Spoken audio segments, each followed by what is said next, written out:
Hello. Hello. I'm ready for that. Are you ready for this? I'm ready. I'm looking forward to seeing what happens. All right. So I just put it there. Say happy birthday. Happy birthday, Malcolm. Thank and you. that we've got your Buy Me a Coffee link in the right at the top link in the description if you want to send you like a birthday gift. This would be lovely. If anybody feels like it, that'd be amazing because there's a few things I'd like to get and I'd like to show them off to you if I was able to get them. And I'd always be grateful. Send it don't donate to the channel today. If you want to donate, hit his link. Yep.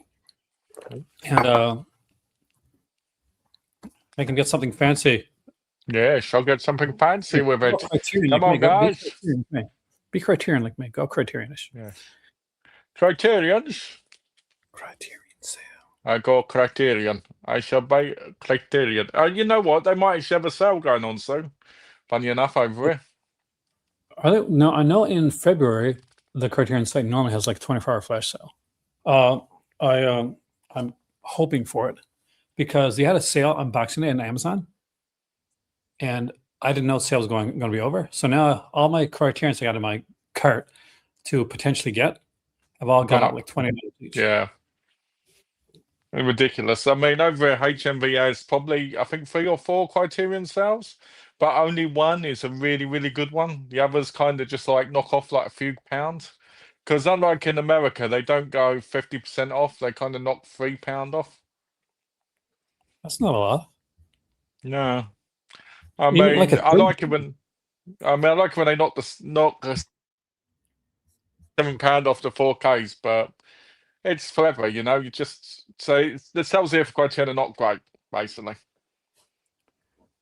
What's interesting I is don't think they're great in America either, to be honest. So for me, I think what's interesting is since I've been actively looking for Criterion, there's so much that I didn't realize they put out. I'll tell you, that happened to me. Recently, I was looking. I went, hold on a minute. I thought these were all deleted titles. They're not deleted. They must be. They must have been brought back somehow. Like Kazumusha and all that, and which were Sony released titles over there, and Sony wasn't doing this for them anymore at one point, so they had to change to another person, another company. So I'm guessing they got them back somehow. It's going to be interesting. I mean, we're 37 months away from the Cinematographe. Speaking of fancy titles, announcement. This is the Criterion of Vinegar Syndrome, the Cinematographe, yes. I suppose. This is going to be a sci-fi title, I believe, from what I've heard. So let me just see what they put out previously. I know Little Darlings was one of the releases. Yeah, Drop Zone was as well, and At Close Range. At Close Range, Thieves Like Us. Drop Zone makes sense. Go Fish was one.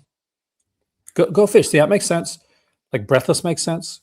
Even though it was released by Fancy Edition as well. But Drop Zone? Are you fucking serious? Yeah, nobody understood that. It came with if you remember, it came with thanks, John. It came with, you could get the parachuter thing, you fly up in the air and it would come down. It's Drop Zone. I could take it, fly it up in the air, and forget the parachute. Oh! Hey, did you ever have those, ties when you were a kid, with the little army men, and they'd have parachutes on them, plastic. Yeah, that's what it was. That's what they gave. That's what they gave you with it. See that? I'd take that. They can keep the film, but I'll take that. I mean, it's not a very good film. It's okay, I guess. It's fun, really good. But it's not a Cinematographe. I preferred the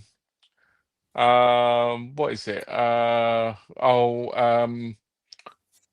What's that film? It's got Dennis Rodman in there. It's got. God, what can I think his name? One of the Baldwin brothers, Stephen Baldwin. What's that film? Cutaway or something? It's very similar to it. Oh, it's similar. Ken says it could be the 93 Body Snatchers. Yeah, I've heard that. It's definitely a sci-fi movie today. I know that for sure. Is it just one? Yeah, it's one movie and then the Daily Deals. Well, the Daily Deals better get better today because the Daily Deals have sucked the first 2 days. You would think if you're doing something to get into new subscribers, You want to put some good movies on sale. I'm just disappointed I haven't put Cardona in there and Gasp, The Last Gasp. That's how you get them in. They will. Like those movies suck ass. So if there's any left, they'll put them in there. And the Camille Keaton set. I like Camille Keaton. That was a good set. I'm surprised that hasn't sold out. I actually am, but honestly that got a bit of bad word of mouth from people that don't know film. So oh, shots fired already. All three of those films should have been Criterion. No, but at least they're at least ratings level. Put it there. Oh, I tell you, the only thing I don't know about that set is that it has a similar packaging on one of them to that Demon of Blizzard thing. You know, the one from Seven. Oh, Demons of Byleth. That's it. Oh, you know what I find comical is that one of the things those Anderson had said about was, wait, 1 second. This is one of my favorites when I was a kid. So 1979 movie Vampire, E.G. Marsh and Jason Miller had God, it wasn't Rucker Hauer, it was the other guy as the vampire. The blonde haired guy. Oh, I think I know who you're talking about actually. The other guy, but it's a bit like Rucker Hauer. Yeah, it's like but anyway, I saw it when I was a kid. It was actually a pilot. Richard Lynch. It was Richard Lynch. It's actually the pilot for a TV series. Yeah, most of them are actually, funny enough. And it was really good, really fucking good. I really wanted it to be a show, and that would have been a much better choice than what we got yesterday. Well, if Disney don't own it, if Disney owns it, you're screwed. But it's like, I don't know, Disney put stuff out on Criterion too. Well, we got Wall-E on Criterion, didn't we? Yeah, but I can't imagine releasing a TV horror movie. I had it on VHS back in the day. I had the VHS. I remember the VHS. It was like him with Richard Lynch on the cover of so cool, man. I love it. That guy always creeped me the hell out. He always had that weird face. That guy. He always creeped me out. No matter what he was in, whether it was an action movie, a horror movie, just him on screen would make me go, ooh. Well, being the resident blonde in school, I always would get like excited when I would see like a blonde like actor on TV, because there's so many like dark-haired, chiseled actors, right? Sure. Like Tom Cruise and stuff when I was a kid. Why can't Disney get the rights? I don't think it's not just Disney. So Midnight Hour, not sure if you saw this or not, but it was like a Sherry Belafonte's on it. It's a horror musical. Came on TV back in the day. It did have a release from Anchor Bay. It was like really, really small release. Sure. But music rights, Ken, is what kills that one. I think Disney would probably give that one fairly cheap, but I think the music rights issue has kept it from streaming and has kept it from being like from anybody maybe touching it right now. Because you can actually get a pretty good Blu-ray release of that. Not official, but you can get it. The reason I know that is because I know Benet got one. Oh, the Midnight Hour? Yeah, Midnight Hour. Apparently it looks really good as well. It's like a non-official Blu-ray release, but it's got like a slipcover and everything. It's really beautiful because he sent me pictures of it. See, I want an official release for Midnight Hour. Well, of course. Like, I'm saying, if you can't get that, that's a good option. Like, it's probably going to show up in Spain, but well, right? Because all these things. Yeah, true, no doubt. But I do want a legit release for that one because it is a good movie. It was one of my childhood movies. I wish Disney would release a lot of the films they've got that most people would like, because I get tired of the same old stuff over and over again. Movie Pose. Which Pose? From what year? The left pose, the right pose, the middle pose. I know the TV series Pose. That lasted a few years. And there's the new Pose that came out like last year. But if you're thinking like of an earlier Pose, I don't know which one.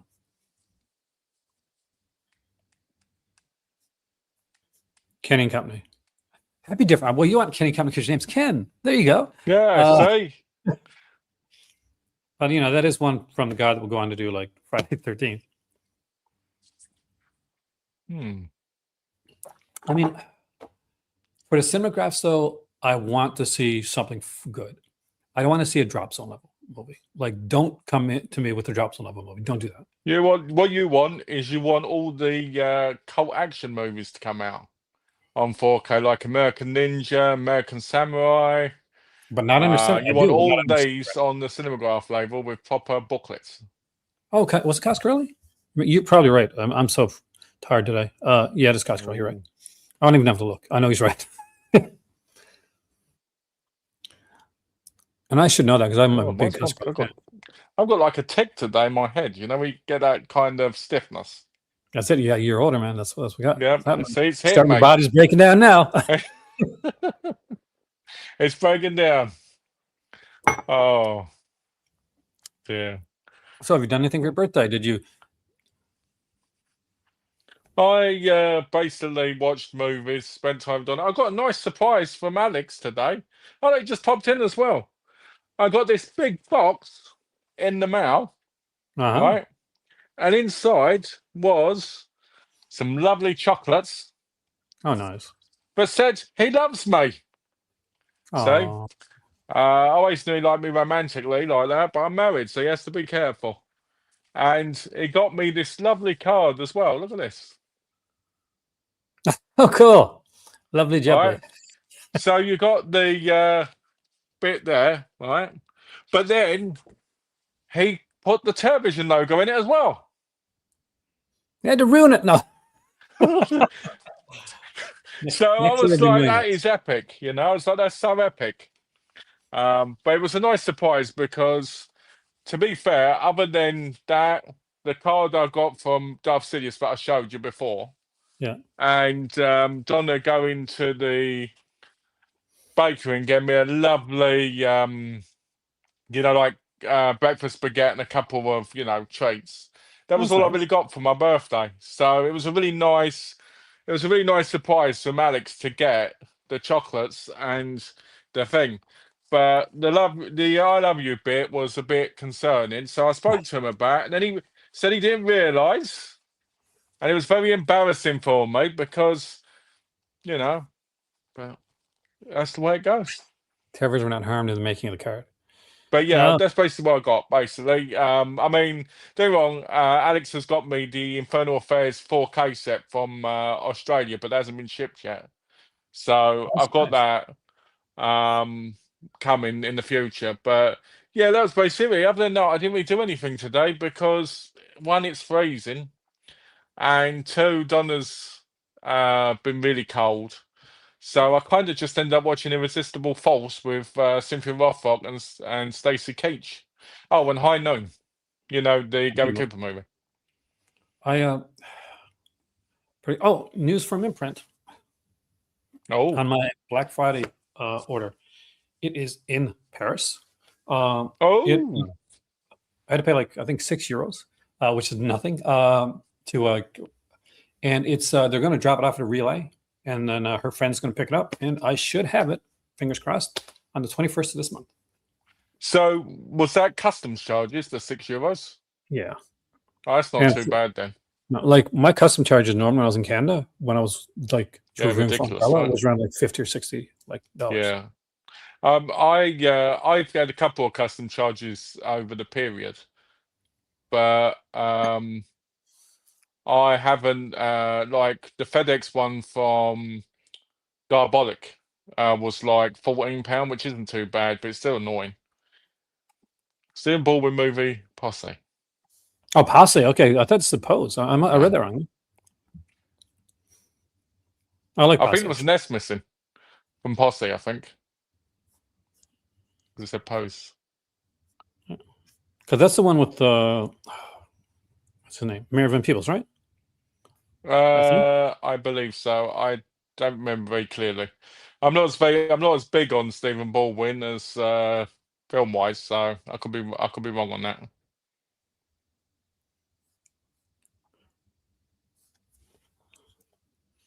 But it's like, yeah. So yeah, I'll have my 3 box sets hopefully soon. Well, that'd be good. Now you don't have to stress about that because you were really upset before. I was upset yesterday when I found out that they tried to deliver the order and they couldn't get it. I thought there was the wrong address or something like that. Oh. So he hadn't checked the shipping from Paris, and it just said like that I think was €6 was owed type thing, and I guess they didn't bring it in, and so she went to the post office today and didn't have it there. She said, but they dropped it off the relay, and she better pick it up. So, well, I'm just glad that they got there, because it can be hard when that happens. I know there's been times where I've had things that have kind of gone lost, but I've just found they turn up eventually. Not normally for me, but this time it did. So that was good. I mean, well, it's like I said, it's harder when you're in a different country, because you're gonna stress about more because you're not the one collecting it. Do you get what I mean? So yeah, and it's hard when you got to like just not putting it on somebody else. You're like, you don't like doing that anyway. Well, when I first moved to England, because I was in the hotel, I had to get everything I bought sent to Alex. So, I knew that it'd be fine, but you still don't want to buy too much because you don't want it to feel like you're overdoing it. Avenger 6 gave me the best. I think it was Avenger compliment in my comments the other day, because I saw it today.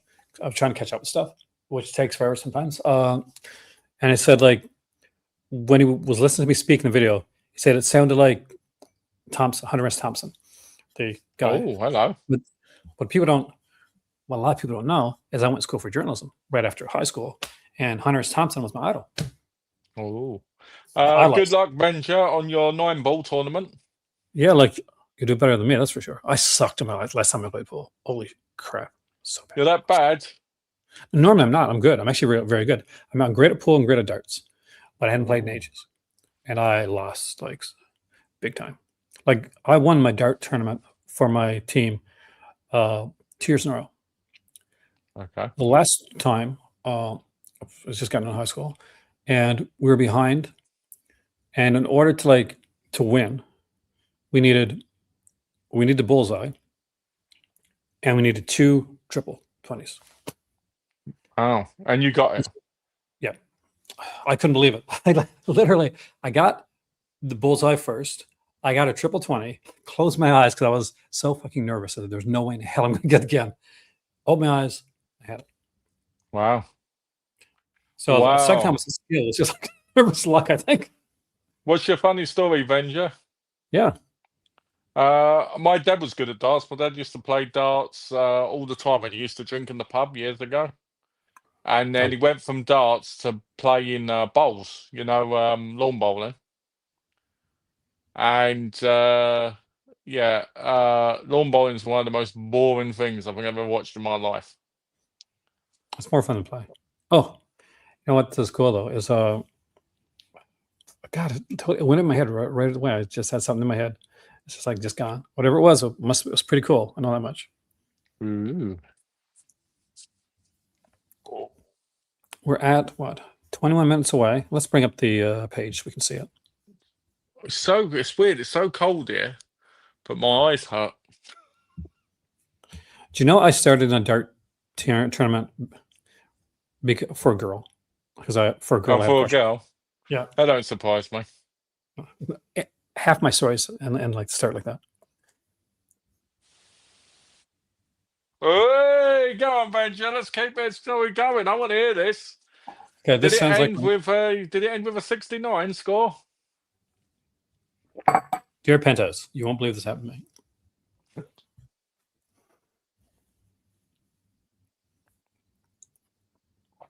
I was a cheeky kid, I was like 11 or 12, right? Yeah. I'm waiting for the end of the story. I'm doing this one. And my grandparents thought somebody that was like 1 year older than me will be great to babysit me at an age when I don't need to be babysat anymore. When I was actually babysitting other people. Wow. So I had this Pentos letters. And I told her, I said, hey, will you read me a story? And she's like, well, you're a little old. I said, yeah, but I'm a little old to be here. You're free to be here anyway. So I gave her the book. And what'd she say? She laughed. That must have been weird being babysit by a person a year older. Yeah, we went out actually afterwards. Well, you went out, eh? We were kids. What kids going out is. Oh. Which is it. So you basically just walked down the road holding hands, basically. Yeah, making out a little bit. Normal stuff when you're 12. Oh. Hickeys Well, and you that stuff.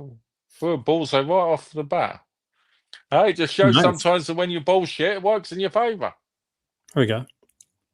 And sometimes, like me, it normally doesn't. Oh, well. We went on to beat them. They were like, "You have done this before," and I never really had. Well, That's the thing with darts, man. Oh, we had a dartboard in our house my entire growing up, and I love playing darts. I always wanted a pool table. I always wanted a pool table. I had a pool table as a kid. My mum and dad bought me one, and I used to play it I used to play it in a flat in the spare room. I even went down at the local community. I actually won the tournament as well against the adults when I was younger. Oh, nice. But you know, it was only like 6 people. It wasn't like it wasn't like some sort of big thing, and they were all people that just played. It wasn't like any of them were professionals or no Tom Cruises or Paul Newmans. Yeah, it weren't like that. It was just like you average people, you know. I mean, don't get me wrong, they played a lot, but it wasn't like they played hardcore, you know, like good.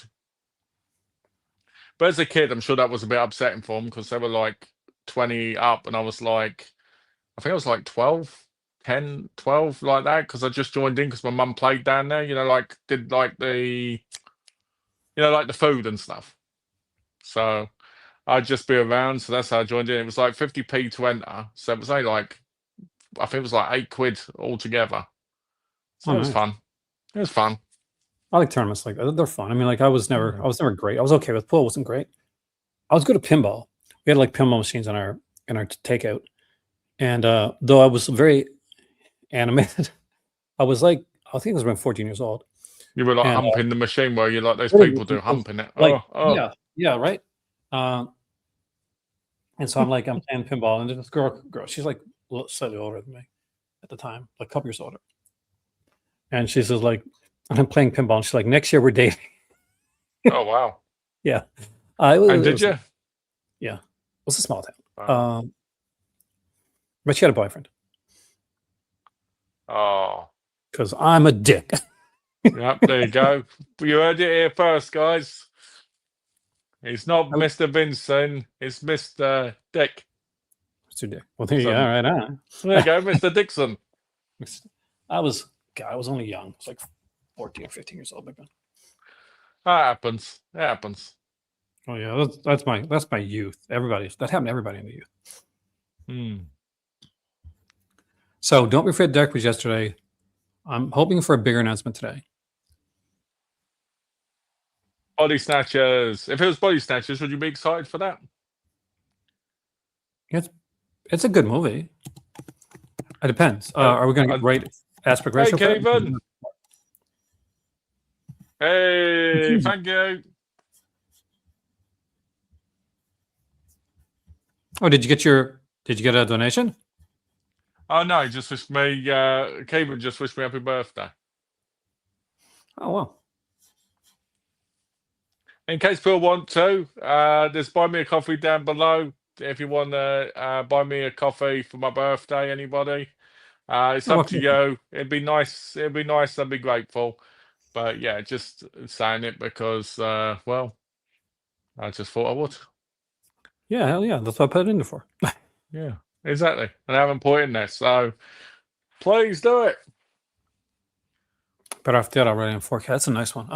I thought the company that put out Better Off Dead was the company that on 4K was the company that I was doing stuff with, and they sent me like this announcement that was coming out on 4K with Clue and all these other ones, and they didn't send me any of those. Oh. Who was the company who did Better Off Dead? Paramount, I think. Oh, okay. Oh, I don't. Did Kino do one too? But the one I saw was from Paramount. Like, it was a steelbook. I didn't even know it was out, to be honest. Body Snatchers, would I be excited about? It would be interesting. Like, it's a decent film. I'd look for it being hopefully in the right aspect ratio because it wasn't. Yeah. Well, I think for Vinegar Syndrome, it would be, wouldn't it? Well, it'd have to be, I guess. Well, but I'm not sure. As a film archive, it's a good film. I don't know if I would say it's a cinematography film. but since Drop Zone is there, yes, why not?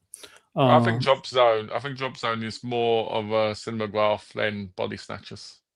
No, God, Drop Zone is more VSA than Body Snatchers. No, I think Drop Zone is more, I would say, a premium film for the label. It's like top tier. You got to be joking, right? You are joking. It should have been a VSA, to be fair, because it goes with that style. But like we never considered this to be John Badham's best, right? Like, no, the guy that did like the '79 Dracula. I don't get what's going on with the labels at the minute. But then I think we've said that for like a year now. Like it's like we start off big and then we get weird things, don't we? There's stuff. I mean, there's stuff they can put out. There's good stuff. But people get pissed off nowadays, like when they put out something like kind of more mainstream, right? Yeah. Like it's like, oh, that's not Vinegar Syndrome.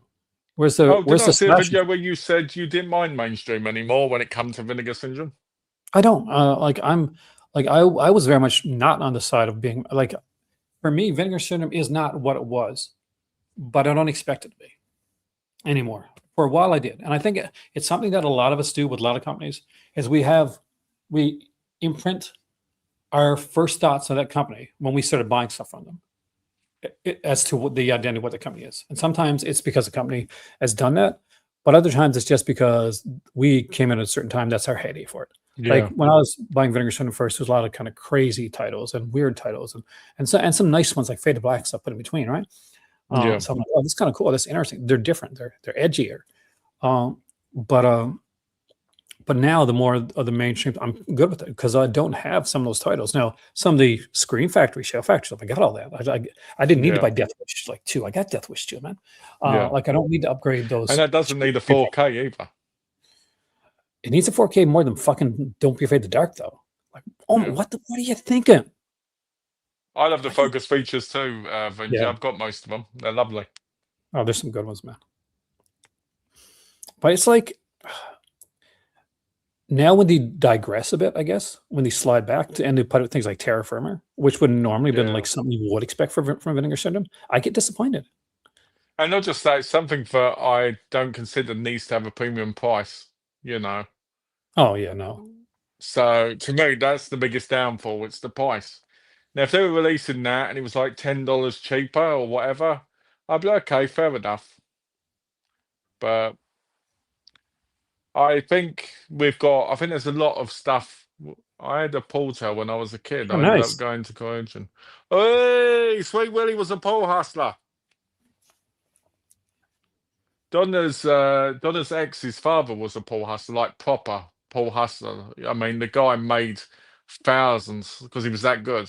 And he taught her ex-boyfriend many years ago. We're talking about like in the 70s. Her ex-boyfriend how to do it, and he used to, when he ever got low on money, he'd just go to pool hall and hustle people. And you just hustled, right? You were just a hustler. I was just a hustler, and I bought a hustler, and that's the closest I got. Shaking your moneymaker, man. That's what you had to do. Shaking the moneymaker. Oh, what's up my nose? Bloody hell. I think it's starting to get hot now. This house is weird. It gets really cold, and then around that, it starts heating up. It's really weird. I'd the same pool stick since 87. Holy crap. I graduated in 89. Wow. So I had to post it before you even think, can't you to see in the house?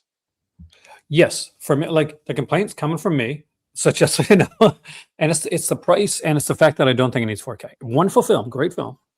I think for Malcolm, he said that it would rather have been something that wasn't released rather than something that had a $10 Blu-ray. Yes, I'd rather it was something that maybe was stuck on DVD and really needed an upgrade. Hell, I'd rather it didn't have a DVD either. But, a DVD's a big enough leap, especially if it's out of print. As I feel like over here I can get the Warner Archive Blu-ray of that for £12. Yeah, we did kind of surmise that maybe this got pushed ahead because Warner Brothers. Yeah. Yeah. You can hey, Michael. If they can just get rid of Paramount. Hey, Michael, welcome, man. Yeah. Because like they're the creepy people in like like Warner Brothers said accepted the Netflix or whatever, and Paramount comes creeping in like some kind of like creepy little stalker. Like Quagmire from Family Guy. It's freaky, man. No, Quagmire is nice. Like these guys are. He's creepy. Quagmire's creepy. But he started it creepy, but he turned into one of their best characters. All right, the old guy then. You know that one that's got the walker. That guy. Let's make it that guy then. Yeah, we'll keep. Yeah, he's good. He's like he's a creepy ass character. Hello there, Chris. But yeah, honestly, I'll pick it up down the road. Yeah, well, the thing is, Couch, it will go on sale. There's so many copies of it. I won't be surprised if it's in the next January subscriber thing on sale for like probably $20 or something. I'd be more surprised if it wasn't, to be honest with you. From the fan Robert mentioned, yeah.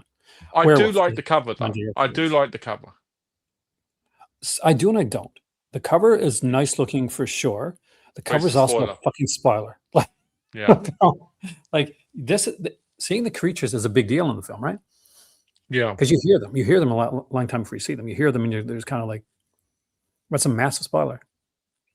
Yeah, over there, the premium collection released it on Blu-ray. So it's one of those things where you could easily get it for like £12 on Blu-ray. And it's the same Blu-ray as the Warner Archive, so... Yeah, it's got the same 2 commentaries, which is... Oh, Polish made, eh? Amazing. That is cool.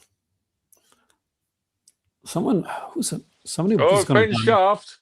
You know what they say, Ranger? Thin shaft isn't what the ladies are looking for. It needs to be thick. I was going to buy a pull stick. No, somebody bought me pull stick once. Who was that? Some girl bought me a pull stick. My stepdad gave me a pull stick years ago, and we went and played pool, and we only did it a few times, sadly, together. I mean, now somebody bought me one and they broke it on me. They broke it. What? It snapped over your head? Close, almost.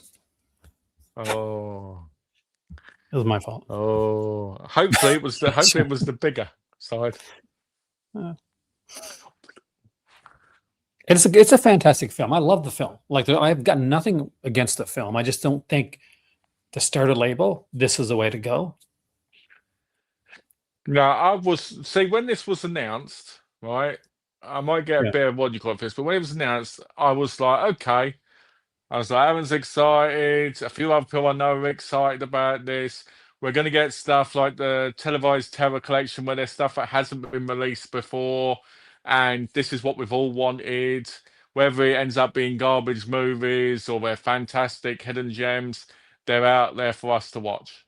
And then when I saw Don't Be Afraid of the Dark, I was like, okay, a good film, but it's not something I wanted right now. It's something that would impact me, that I haven't seen or that I didn't know would be available ever again, or where everyone would tell me this history of it or something that maybe only he knew because he loves TV movies. Yeah, this is unfortunate. Yeah, but instead it's something that everybody really knows. So that's my biggest complaint on that. And, I struggle with that. I struggle with that because it's like Vinegar Syndrome always seems to let you down on these big announcement things unless you really know what it is. When's the last big announcement like that they said there was going to be a big announcement that actually paid off? I don't know. It is classified as top tier, Couch, and that's great. I'm not putting that down at all. It's a great film, and I think it's great that it's come out.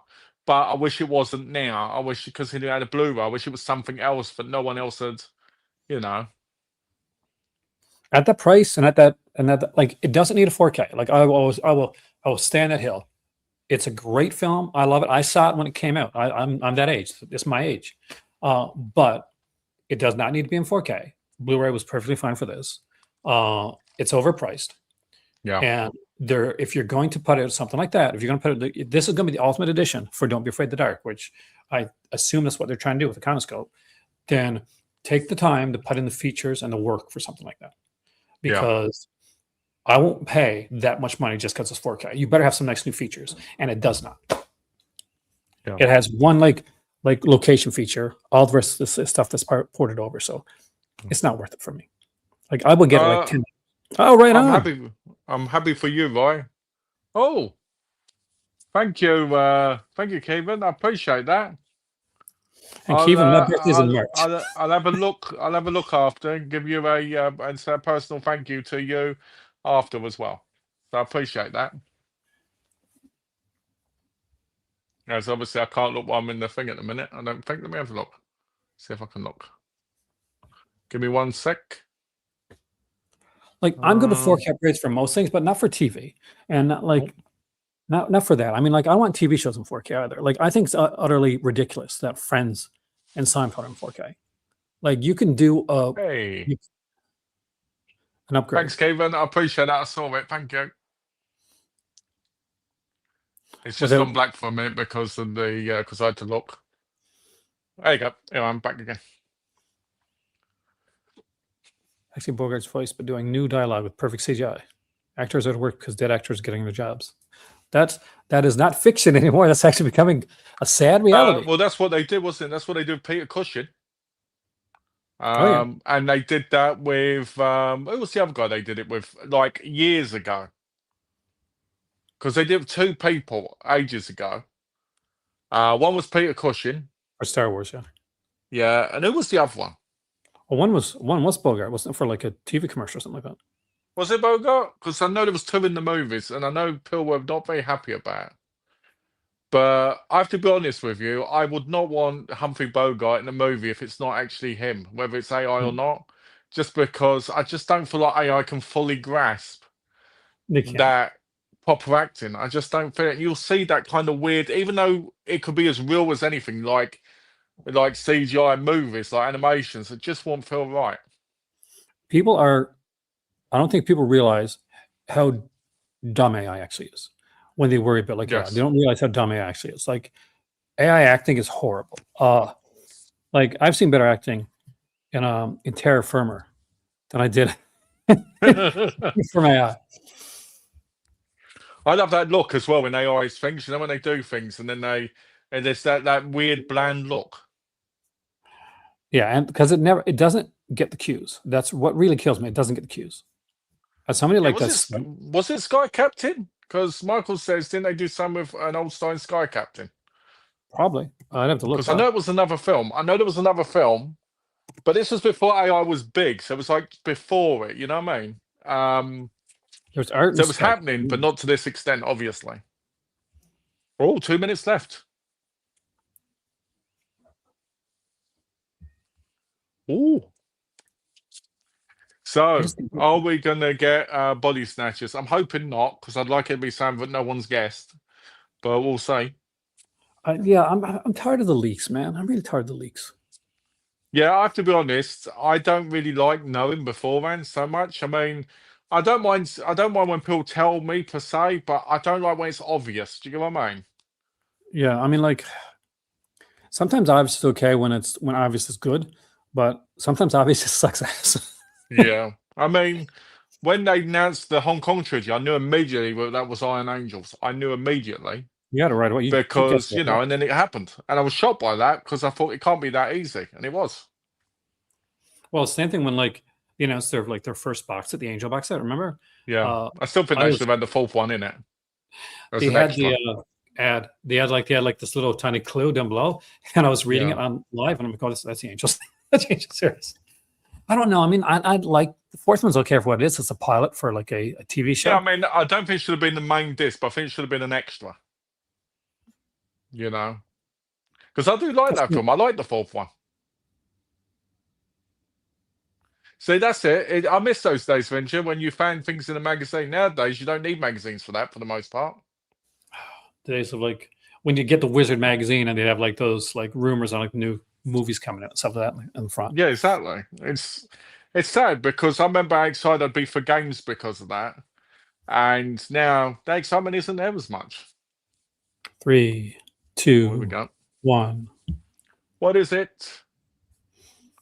Oh, it is. Where the fuck did it go? And I got to redo it again, I guess. Hey. Oh, it's the Gambler. People did say that one. This is Cinematographe worthy. James Caan. Love the cover. Love the. Ooh. That's a good movie. That's nice. Oh, and it has an extra thing with it. What's the extra stickers? Let's check it out. Oh, yes, right. Case plus stickers. Let's just see what we got here. Feature-wise, a new audio commentary with film critic Glenn Kenny. I like that. Archival commentary. New video interview with film programmer Eric Hines, founder of the Cannes Film Festival. Nice. The Gambler versus the Gambler, a new video essay from film historian Sam Deegan comparing the 74 2014 remake. Cool. Archival features as well. 2-hour-long audio interview with the filmmaker. Nice. Oh. For BHP, a British History Project. This is the first time I'm impressed, man. Are these all new features? Well, there's some archivals, but like the commentary is new, the interview is new, the video essay is new, the enough to be really worthy. Is this a sci-fi? Because I thought this was supposed to be a sci-fi. This is definitely a sci-fi. I know this is like I was going to say, sci-fi. I swear they said it was supposed to be a sci-fi. Well, I'll tell you one thing. I'm very much more impressed than if this had been a sci-fi. Nice t-shirts for Cinematographe. I like this one. Faceless the Mash shirt. Oh, nice though. Let's check the daily deals. See if we got better daily deals because we got like some good stuff. Okay, nice. Okay, we got New York Ninja, which I love. Love this one. Oh, yours, Fatal Games is there, man. Fatal Games is there. And it was your birthday. Hey. Graduation day. Avenging Angel, China O'Brien 1 and 2. Red Sun Rising, Curfew. I like, but I don't love Curfew. Yeah, Curfew's okay. It's not anything special. Oh. I'm trying to find my thing here. I'm like, I was going to my Facebook thing on here because I wanted to find like if they had like any of the announcements up, but nothing's showing up. Let's just see. What are the others? Well, the others are. I'm checking something here. Jungle Trap Run Coyote Run, which is going to be James Bryan. Criminal Insane Satan's Black Wedding, which everybody can pass on. Midnight Spares from Umbrella. The Great Land of Small from CIPS, not bad. The Nesting. I think I'm one of the people that like this when a lot of people didn't. No. Interrogation. Okay. Blood Cult. If you're going to get either one from Degasser, Blood Cult's okay. Interrogation's actually a really good movie. The 3D Viewmaster is back. Wow. There's some good stuff as well. Signature Moves from Music Box Selects. Project Space 13. Give Me an A. Devi Danger is here. In World plus My Happy Family. From Big World Pictures. I'm much more impressed today. Yeah, it's a lot better selection. I don't know if they're all really good, but there's a good selection. Well, check the prices on some of these in a second. I just gotta. Oh, I've got that shirt. I wear that shirt regularly. That one there. You do? Yeah, you know the one with the demon face on. Okay, I'm trying to see something here. I'm sending like the info to my dad. The Hood, where are you? Dad, Glenn, where are you? Are you here? Because normally I'll let him know ahead of time, and today I was just like so late. Just so people know, I was like 10 seconds on before the stream. Yeah, well, literally, like we literally just ran right in because I totally forgot stuff. I was waiting here for 15 minutes, and I just ran in, like it just run out of being caught with a hooker. I say, okay, let's do the thing that we always do. You pick a movie from the first line. You can do okay. This is not going. This is going to not be a hard one, really. It's Fatal Games. I would choose. Oh God, these are a lot of good titles here. Like everyone, these titles. Actually, all of them I would have picked except Avenging Angel. And New York Ninja. I'd never picked that because that wasn't there. I like New York Ninja. It's not as good as it could have been. I'm gonna say, for the price point, I'm gonna go with China O'Brien double feature 4K. Good pick.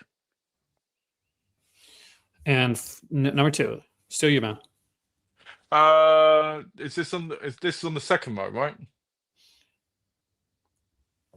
That's not a fan. Yeah, second row. Evil Laugh. I really like Evil Laugh. I'm definitely not picking that director. But I will choose Jungle Trap, Run Cody Run, not because they're great movies, but because I will like to have a nice James Bryan collection. His movies are just like cheesy fun. Aren't they the ones that we did Lady Street Fighter was that as well? Yeah. Yeah, That's the they're one. terrible, but they're fun. Yeah. I would pick Interrogation. I'm going to go with, although I really could come and go with the Great Land Small, I'm going to choose The Nesting because I did like The Nesting. Okay, that's good. I'm going to pick on the next one, The Viewmaster. I'll go with Lovely Rita, but The Viewmaster is pretty cool. On the next one, I'm going to pick. I'm trying to remember the name of it because I'm looking at it and it's small on mine, so hopefully it'll pop up. There we go. Devil Danger. That's a nice cover, man. I love the cover for the Give Me an A. Like, yeah, that's pretty good. I'll get signature move. I'm not sure what it is, but I do like me some wrestling. It's a wrestling movie about a woman who wants to be a wrestler. And here we go for the last one. I'm going to pick the T-shirt. Oh, Night Train Hero. Then I will pick the Halfway to Black Friday 2024 golf ball. Now, a great pick. But if I was to grab like one thing, if you grab only one thing, one title from the sale, like today, what would it be? It would probably have to be. If I didn't have it, if I didn't have them, my list would. This would probably be the. If I didn't have any of these titles from Vinegar Syndrome themselves, I'd probably buy Graduation Day, Fatal Games, New York Ninja.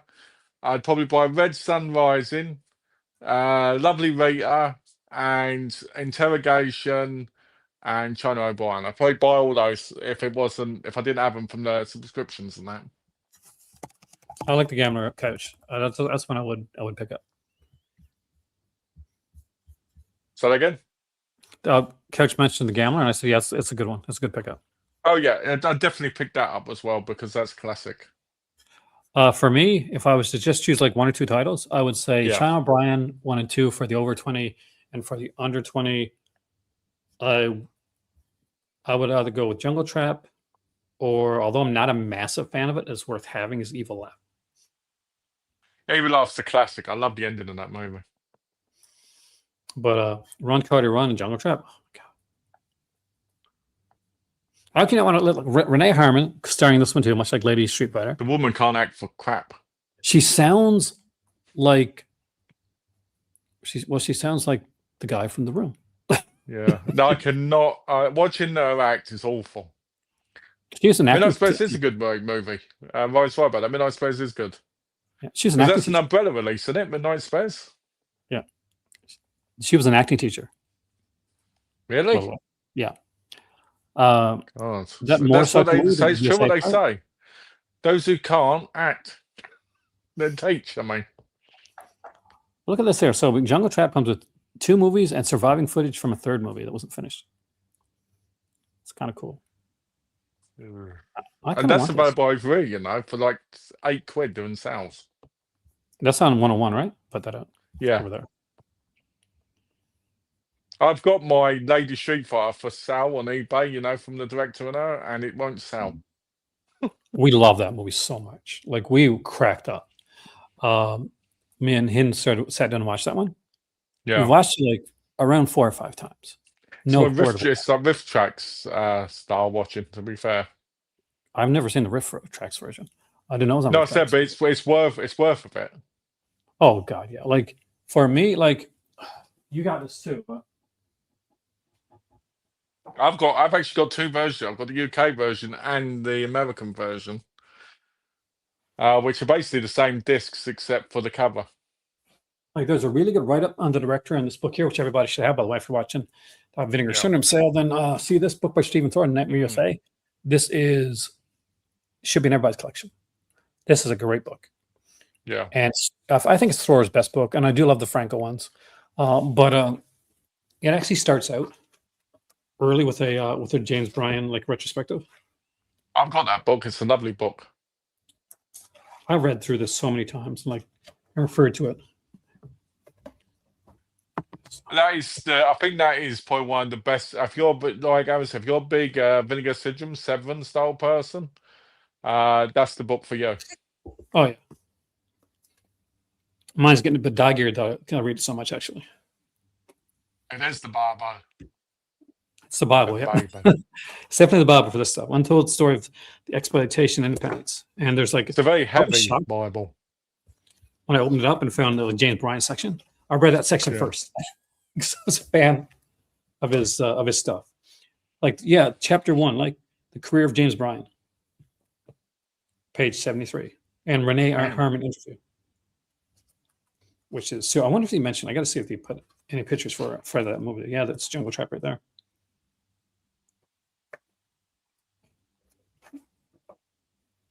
What's your favorite James Bryan film? And why is it don't? Off the top of my head, I can't check. No, I can't check what films. I can't check what films he did. It's gonna be Don't Go in the Woods, man. It's gotta be Don't Go in the Woods. Don't Go in the Woods. Yes, it probably is. It probably is. Yeah, Don't Go in the Woods. Vinegar Syndrome released it, didn't it? Was that the one that was 3D? Yes. Yeah, it's probably that then. Sorry, it was getting heavy. That's the problem, guys. That's the problem, guys. When I'm on my phone, I can't look at the director or actors thing. So sometimes off the top of my head, I'm a little bit. Oh, we're all like that, man. It's blame it as getting older. Getting older. That's it.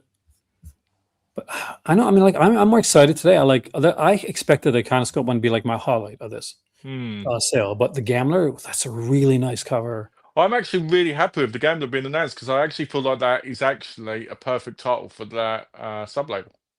I like the Notebook and Pen too. That sounds like a Radiance type thing.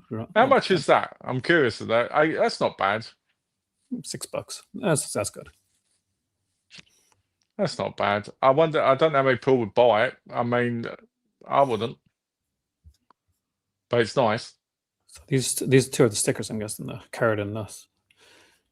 How much more is it with the stickers? Because that seems a bit. Because some of those things are a bit expensive. $6 more for the stickers. Oh, then Bennett. That's not too bad. What, $6 for 2 stickers? That's ridiculous. Yeah, dude. How many times? You're not like me. Then you never like put like a bunch of money and like try and get stickers out of like one of those gumball machines. Like I used to like. Oh yeah, but that was a long time ago. I'm talking. You know, when you think about it from the thing, it's a different time. That was last year for me. That was last year for me. Oh, last year. But yeah, I mean, like, let's go over Cinemagraph's like titles and let's just say, let's do what should or shouldn't have been a Cinematographe. We'll sure, that sounds perfect. Because there's a few that I can pick easily. A lot of people say that I'm too rough on things now. So we'll see. Let's see if I'm rough then. Okay, so Little Darlings, the first Cinematographe. Little Darlings, yeah, I think that should be. Yeah, thumbs up for you if it's. Yeah, thumbs up. Okay. Red Rock West. No. I think it's okay. It's an okay. I'm okay with it. Okay. Sounds fine. All right, so Going South with Jack Nicholson. Nah, Going South shouldn't be. I like Going South. Don't you want to see a movie with Jack Nicholson Going South? Yeah, but not on Cinematographe. Dangerous Game. No. Dangerous Game, I feel like could have been an easy standard Vinegar Syndrome release. To be fair, it does feel like a standard release. Like there's big actors, and I would buy that movie, but not that version. No. How about Touch? Touch. Yeah, I think that could be. I think that is. Yeah, I think that's all right. I'm on the fence on that one. Last Embrace. Nope. That was not a very good movie, man. I wish it was good, better than I own this movie in Kino, by the way. That should have. Last Embrace should have been a VSA. It doesn't fit VSA either. That's the thing. It doesn't fit either. Sure. It could be a normal. Though Thieves Like Us, yeah, Cinematographe. Yeah, definitely. Same with Joyride. I think Joyride. Yeah, Joyride, definitely. Go Fish. I agree with you there. What about Go Fish? Not a bad title. Go Fish, I think, is fine in it as well. I think that's fine. Though it does seem like an alternate innocent song, you know? It does, but still, it still works in what you're trying to get Cinematographe to be. Yeah, it's worthy. It's definitely worthy. Shanks. No. I like Shanks. I know most Yeah, people but it would say should no. be. It doesn't matter if you like it. If it should be in the thing, and do you feel like it should be in it? Who Killed Teddy Bear? Yeah. Yeah. Yeah. So I'm in a Child's Play. Oh wait, first bang the drum slowly. Yeah, I think that should be in it. Child's Play. Not seen it, to be honest. So I don't know. Yeah, same here. Like I know I've seen it, but I don't I can't remember. Joy of the Big S Word. Yes, definitely, because that's a classic. Yes. How about female perversions? I say for that one too. I Yes, say next that's to good one. Less Than Rock Lovers. Yep, all those should be in it. We have a very like certain idea what we want for this. Yeah, that's true. Drop Zone. Drop Zone, definitely. Drop Zone should have been number one. God, Best movie. oh God. Oh dear. Let's go to the lobby. Let's go to the lobby. Breathless. Breathless is Love the cover. definitely. Breathless is okay, I guess. We're No Angels. Yeah, that should have been in it. I definitely think that should be. I don't think so. Yeah, I I like think so. It's very deep. It's a very deep film. A New Leaf. I don't remember this movie. I don't remember that film, so I can't. Okay, right. The last page. Oh. Why is there all this Cinematographe crappy stuff like shirts now on it? Why can't it just be the movies? The Woman Chaser. The Woman Chaser. I don't think so. Mixed Blood, Paul Morrissey. No. Nah. Gang related, I'm okay with. I'm okay with gang related. I'm definitely okay with King of Gypsies. Yeah, King of Gypsies fits that perfectly, in my view. At Close Range, also. Yep. Yep. New Rose Hotel, I'm good with. Yep. The Gambler is amazing. And The Gambler is probably top tier. Now, unlike yesterday when I had to go feed the cat, I'm letting you take over for a second because I got to pee. Sure. I'm being honest. So I am going to the washroom. Come on, people, ask questions. Ask questions, guys, while Aaron's away, so I can answer you. Oh, so I'll have to just show off my birthday card again.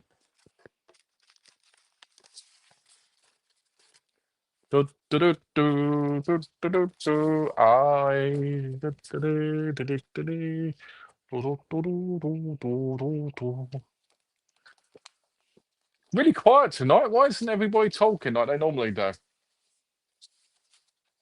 Let's see. So, what is everybody hoping comes out this year then? Whether for Vinegar Syndrome or other labels. There's so much coming out, but so much we don't know yet from like Radiance, because I know Radiance does their announcement on the 7th for, I think it's April. Then we should have Arrow and Second Sight and that doing their announcements normally at the end of the month. So, has anybody else got any like hopes that they feel like should come out? The chat has gone dead.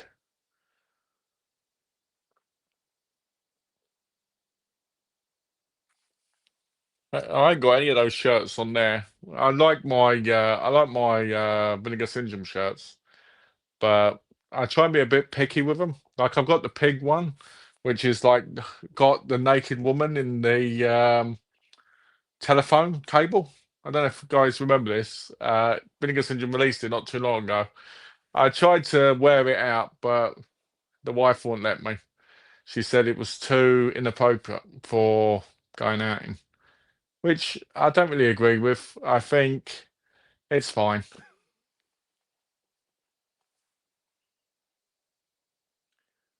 New Rose Hotel, why hasn't that got the sold out on it? Did it come back in stock?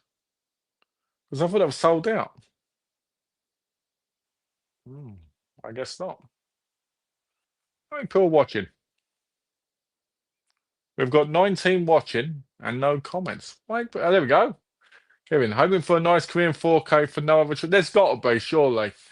There's got to be, because that was one of the top films of the of last year. So that's got to get a nice 4K, surely. Even if it's just from plain archive of that, it's got to be. Hey, Alan, thank you for the happy birthday wish. Wow, it's your grandpa's birthday as well on the 3rd. He's 83. Well, you know what? It's the reverse to me, because I'm 38 today, Alan. So I'm 38 and he's 83. That's crazy. That's actually a weird coincidence. Did you do anything special with your grandpa, or did you just wish him a happy birthday?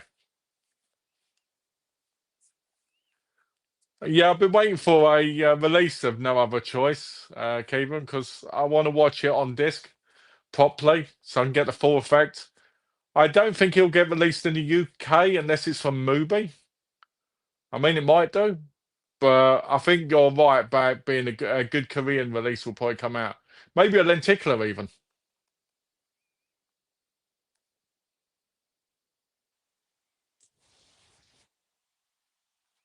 Going to Olive Garden. Oh, fancy. Well, I hope you guys have a great meal there. Oh, look at Alan. There he is. He's dancing. Olive Garden. Hey, Michael. Thanks for the happy birthday.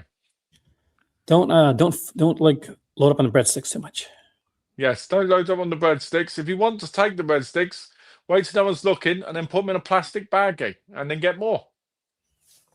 Like breadsticks home with you. Be like. That's what my nan would have done. So Alan's grandpa is 83 today. Congratulations. I'm 38 today, so we're exactly the opposite, but born on the same day. He's gone to Olive Garden. Yeah, that's pretty cool. When I was in America, I went to Olive Garden once, and I didn't like it. Not because of the food, I just didn't like how crowded it was. It was like too packed in the one we were in. I don't like it when it's too crowded in restaurants. Too loud. There's a candle too. Oh. Ooh, what type of candle? Ooh, fancy. A candle for $41. A hot buttered popcorn smelling candle. Oh my god. Oh, God, imagine finding that while you're watching a film. Cinematographe released a Maggie Should Ship soon. Hopefully. Yeah. Has there been anything new for them? VSL comes out with more old sci-fi. Oh, there is a VSL title coming out this week.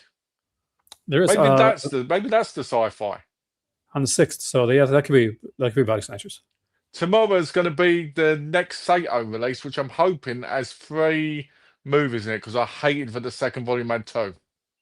So we won't be here for tomorrow, but we will be here if you want to come here for the day after for Cinematographe. Oh, you're skipping the pink label. That's not nice, is it? I got nothing to say. Racism. Racism against Japanese movies. Hey, I was here for the first one. Basically, I'll come to some more old sci-fi movies. I like that. Speaking of old plain archive release, Maggie Should Ship soon. Oh, nice. You know what I need? So I'm hyper focused now because I'm going home soon to Canada, my Canadian home, and I was looking at movies, right, saying the best bang for my buck type thing again. Yep. And I started putting in these different labels. I said, okay, I'm gonna mix labels up, put different things in there. Okay. So I did that. Give me 1 second there. I gotta check something real quick. Going to the glitter. Ooh. I have to be honest with you, Michael, with VSL. I really wish they'd go a little bit more crazy with the VSL. Because it's supposed to be the tester sub-label. I really wish they would add more. I mean, to me, the best film they've released on it is Flesh and Fantasy. I loved that film. And I think it's got such a beautiful slipcover. Imprint put a good dish to that too, though. They put a really good dish to Flesh and Fantasy. They did, yeah. Oh, sure. Well, but I mean, go on. I was going to finish my story. Was that so I started putting in like 4 or 5 different labels, right? And I had but I kept taking one. So I said, well, let me put in one more criterion. I just take this one out. One more criterion. And so I finished it. I started off with like 5 labels worth of films, around like 14 films for like around a little over $500, so not much. And I ended up like with all Criterion by the end, like as after substituting. Oh dear. Like I had like Isn't Black Girl, and I had like I'm Cuba in there, which I love those films. Because you don't get a lot of like African films on the label. We don't get a lot of no, you African don't. films. To be fair. Well, hopefully when you get out there, you'll be able to see and pick up properly. I get there and I'm like, I get something completely different than right now. Yes, which is normally what you do.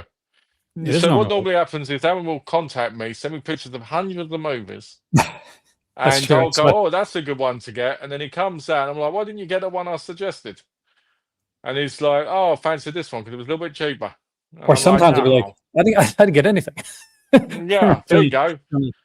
Being 2 In a hours store and for 3 hours, and then yeah. I'm sitting there talking to him, going, "Oh, what did you get?" And he goes, "I didn't feel like I was in the mood to buy something today, so." And I'm like, "Oh, it's like shopping with a woman." I love like shopping though. I love like just looking around and stuff, finding. I'm most excited about. I'm not gonna lie. Food. Food. I want to have a Canadian breakfast so bad. I, Oh, I want my bacon and eggs. I want to go to like Tim Hortons and get a breakfast wrap. oh, nice. I love a nice breakfast. I love a good breakfast wrap, man. Ooh. Especially I eggs. didn't see Tron Ares. I'm not sure if Aaron did. I honestly I love Tron, but I'm not there for it. Like Jared Leto, right? Yeah. Yeah, no, I'm good. I think it's weird, but it's actually classified as a sequel to the Avatar. I think that's the weird part. Well, I'm an Aries too, so there you go. Ooh. March 31st. What's your well, it will be. If it's not visually stunning, and that would be a mistake. That'd be awful considering the time it's been made in. Are you a Capricorn? Who, me? Yeah. I'm trying to think. Sounds like my mom. Like my mom's birthday is in like a few days now. And yeah, I'm a Capricorn. My mother was a Capricorn. My dad is an Aries. My stepdad was an Aries. My nan was a Gemini, and my grandma was an Aries.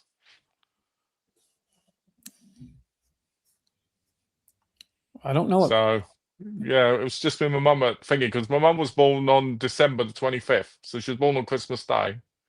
She died on Boxing Day. So she died the day after her birthday. She was 54 on the day after, which kind of it's horrible, but at the same time it's kind of nice because it means I can focus that little period together. Do you know what I mean?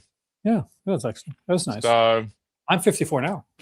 Yeah, you're 54 going on 55. 55 in March 31st, actually. Yeah.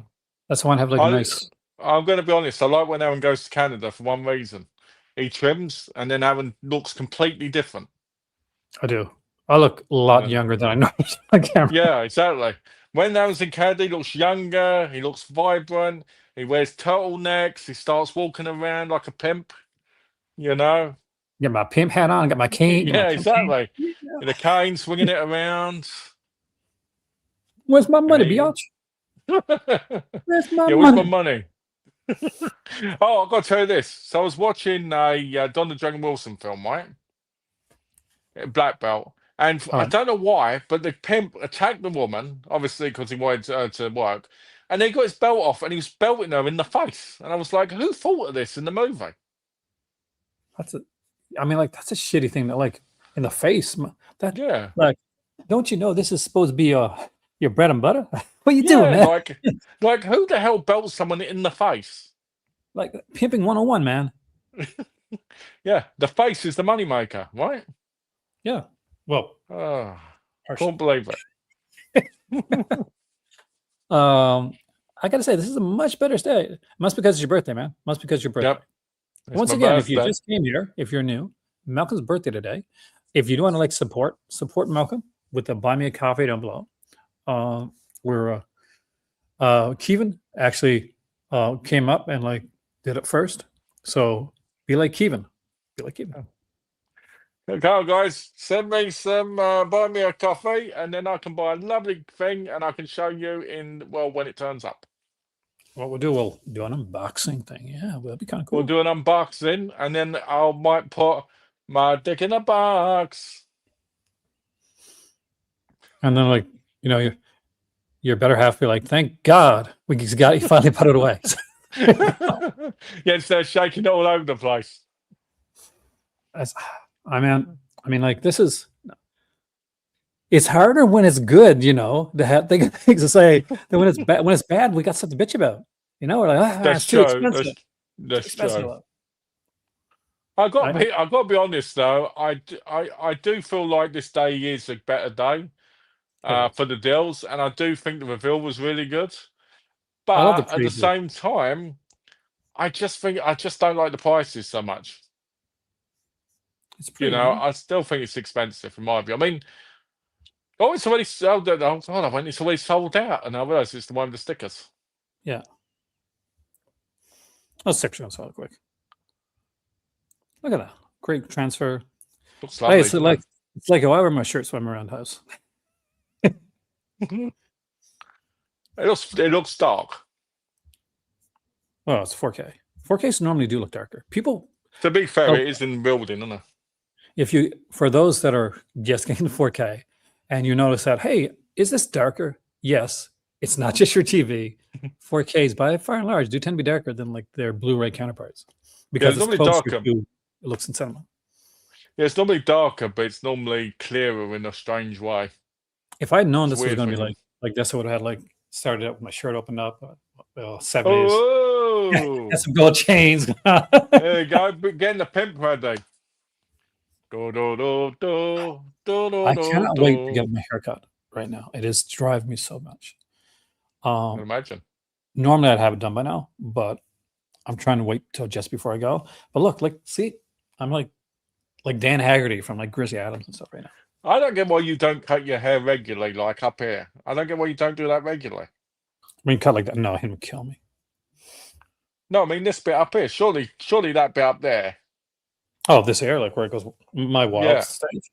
Because sometimes, hey Ralph, because sometimes I'm looking at you in videos, and I'm like, you look like an Oddish. You know the Pokemon with the thing, like where the Oddish has like the hair sticking up. I'm like, oh, you look like you're sprouting a new flower from your head. That's my favorite one. I like that actually. That's one thing I do like. What drives me is this. I get like these kind of like wings on side of my head. But do you start flying?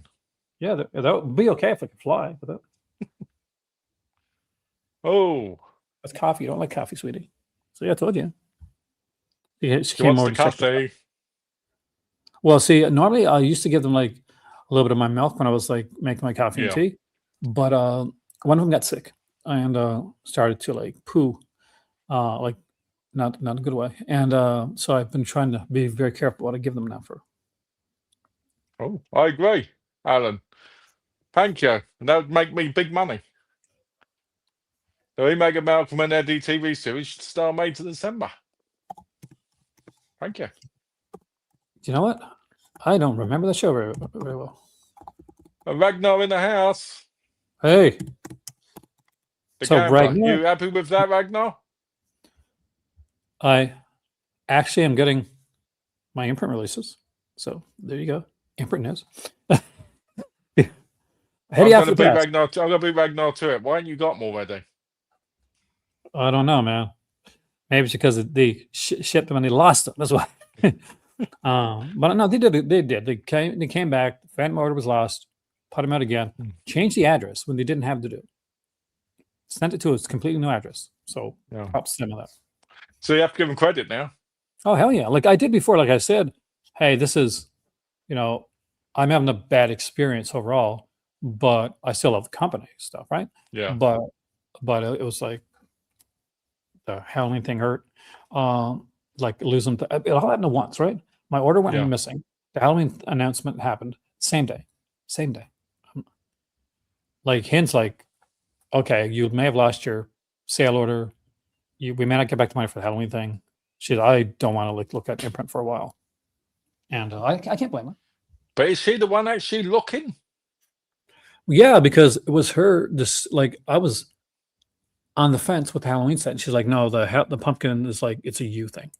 get the pumpkin. Like she decided on that for me, and which made sense because she knows me. But once it changed around, she's like, "You're not gonna be satisfied with what's what they're now." See, I had a similar reaction from Donna when I got the Halloween Triple X parody, the one with Lily LeBlue. Donna said, "This is totally you got to have this You're such a because I know you're going to get a real, I know you're going to get a lot of excitement out of it, and it's going to get plenty of use in your collection." And to this day, it's actually my favorite Halloween movie. Can you believe it? No, but Best one. I watched Late Never Saw did a video on Rob Zombie's Halloween. Oh, he's a no. fan of it. Like, I'm not, but he's a fan. Was a good like overview. I think, to be honest with you, I think the only thing the Rob Zombie movies will always be the worst ones for me. They'll even be worse than Resurrection. Yeah, at least Resurrection is as bad as it is. It's fun. It's a fun. Yeah. Like, where else are you going to see like kung fu fighting? Like, that's what I mean. You know, it was so good in that aspect. But like, and I know there's lots of fans. The weirdest take I saw though was I was on like Facebook, of course I was, and it was this guy that said, Rob Zombie's Halloween is so much better than John Carpenter's. How can you say that? I'm like, am I gonna have to buy a ticket, fly somewhere, and slap a bitch? Is that what's gonna? Oh, what's gonna happen today? Is that what's gonna happen? Well, you do understand, Ragnar. The Daily Deals thing really it's one of those things for people that haven't subscribed or bought the titles all the time. Like for me, as a subscriber for the past 3 years, unless it's a partner label title, I've normally got them. And if it's a partner label title, half the time I've got them as well if they're ones I care about. I guess like yesterday, I picked up a couple of Shudder titles. So, because I didn't buy any of the Shudders, so I got to bring this up. I got to do this real quickly. So we're back for there, but hold on a second. Sure. Hi there. If you're a subscriber, the sale's not for you. The sale's for people that aren't subscribers and for people that may think about becoming a subscriber down the road. But if you're a subscriber, the sale's not for you. There we go. We're done. It's true. I used to have you on. You complain about this all the time. Like, oh my God, they're selling things like for lower price than I got them for. Then buy stuff later at sales and don't subscribe. Yeah, that's true. Well done. You know what? You know what? The biggest problem with that Halloween set is that it's 1 to 5 and not 1 to 6 because it cuts off number 6. It can't be. It can't be 1 to 5. It got to be 1 to 5. Can't be 1 to 6. There's a reason for that. I know, but I'm saying when you think about continuity, like if you want to have that kind of trilogy thing, I don't care if it's not the same people or the same thing. I'm just saying it's it's one of those annoying things. But I think like maybe it's because it was done in the set, but Screen Factory did the exact same thing. They put it the first 5, right? Yeah. Nobody blinked. Nobody said shit. But Imprint does it, right? And like, how come it's only the first 5? Bitch, that's what Screen Factory did too. The other 3 came out later in their own set. I get that, but the 4K's already been released. So different, like I like Halloween, don't wrong, but I'm not going to care as much as you do about it. But I just think if something's a part of a trilogy within another thing, then it should be there. In my view, that's my view. But I get why they probably didn't. Like, yeah, they couldn't. I've been for a long time. These sales are geared towards us. Not really. Like if you're in Vinegar Cinema fan, Ragnar's going to think I'm picking on. I hate this. But if you've been a Vinegar Cinema fan for a long time, you got a lot. You got most of these. You got most of this stuff. If you're a subscriber, you got all this stuff. So it's really not. I mean, it's geared towards getting people that aren't Vinegar Cinema fans yet, or getting people that like want to fill up things that they don't have. Like they're not picking up really early stuff that you couldn't get before, right? No. Like these titles are like sampler partner label. That's basically what it is. Basically, $13 is a sampler. Yeah, it's a sampler. Like It's to get people in that like aren't hardcore buyers of Vinegar Syndrome. You're going to buy anyway. Like if you're a subscriber, you're buying the stuff anyway. You're buying the Well, let's shoes. talk about Phil like Alan's a prime example, right? I know Alan buys DVDs, but let's say these were DVDs and they were like $6 each. Someone like Alan might go, oh, there's a couple I fancied. Then we pick them up. You've picked them up for like, let's say $20 for 3 titles. You're going to give them a watch. You go, oh, I really like this product, you know, and then you might be hooked in the future. I gotta like, which 100%. I agree with you 100%. I gotta respond to this, but I need props, so I'll be right back. Uh-oh. Uh-oh, here we go. The props are coming. Oh, God. I feel like, I'll tell you one thing. Did they? Oh, yeah, because they did, didn't they? The big box set had Rob Zombie in as well. I forgot about that for a second.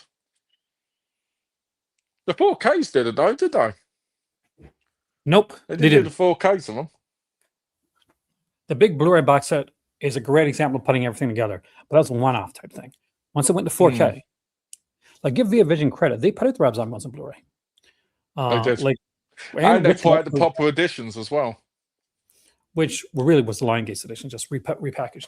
But when they put them out on 4K, it was like, but we can get the trilogy on 4K, right? Because you get 6. You can get, but you got to buy 6 as a box set. 6, 7, and 8 got to come together because they're all Lionsgate, and they all Screen Factory couldn't put them out separately. They had to put them out together in a set, US only. What do we got here? Watch 2 horror films. Evil Dead 2013 remake, like that. Long Legs, also a good film. I really enjoyed Evil Dead 2013. I like that one a lot. Long Legs, my friend Alex got me to watch with him, and I think it's got a great disturbing tone to it. I think it's got some great moments in it. But overall, I feel like it's one of those where it wants to make you think more about it than actually giving you real answers. You know, so Nicolas Cage is great in it. Oh yeah. And I don't think unless your wit's good in it and all.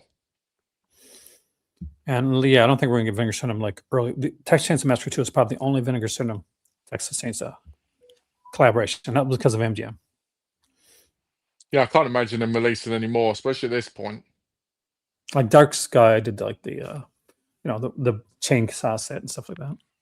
I said when that was announced, I thought it looked like garbage, and I'm going to take that back now because I feel like it looks even worse now. You know, that chainsaw is so cheap looking, it's mental. There's a VHS of Texas Chainsaw Massacre in there. Just get an old one. Get an original release. Go in the store and find one for like 50 cents. That would cost more than a set. Original. Well, maybe if you didn't find it, like if you went to a flea market, you'd probably find one quite cheap. It's not Titanic, man. It could be. Titanic, if not more for cheap. Imagine if it was in a Titanic case. That'd be better, wouldn't it? No, it was. Then you don't have the artwork. That would suck. You could go. The Titanic ended with a Texas Chainsaw Massacre. Here's like the easiest trivia ever. Okay, guys, you don't have to go to Texas to have a Chainsaw Massacre. What's the movie? You know what it is, but like, see if anybody in the comment section knows. Let's see. Can anybody know? I'll give you a hint, guys. It's kind of Spanish. Oh. Did I get a message? Let's check. See if I got a message. Did I get a message? No. Come on, guys. You got to know this. Yeah, somebody's got to know it. People are like Googling it right now. You don't need to Google it. It says Grindhouse releasing Countdown on Blu-ray. I'm trying to give it to you hints, guys. Oh, rough answer. Does anyone here like The Burning? Oh no, a video Blu-ray box set is becoming a standard classic disc now. Oh, it's never answered that question, but like, yeah, I like The Burning. Love The Burning, actually. The Burning's fantastic. It's a lot of fun. But what is the movie? Guys, you must know. Somebody's got to know. If they don't get it in like a couple seconds, I'll let you answer it. It's a favorite of mine. Yes, that plastic chainsaw was ridiculous. I won't even take it for $100. Exactly, Ragnar. Exactly. I would, 100%. Oh, Alan wants you to repeat it. All right, here we go. You don't have to go to Texas for a chainsaw massacre.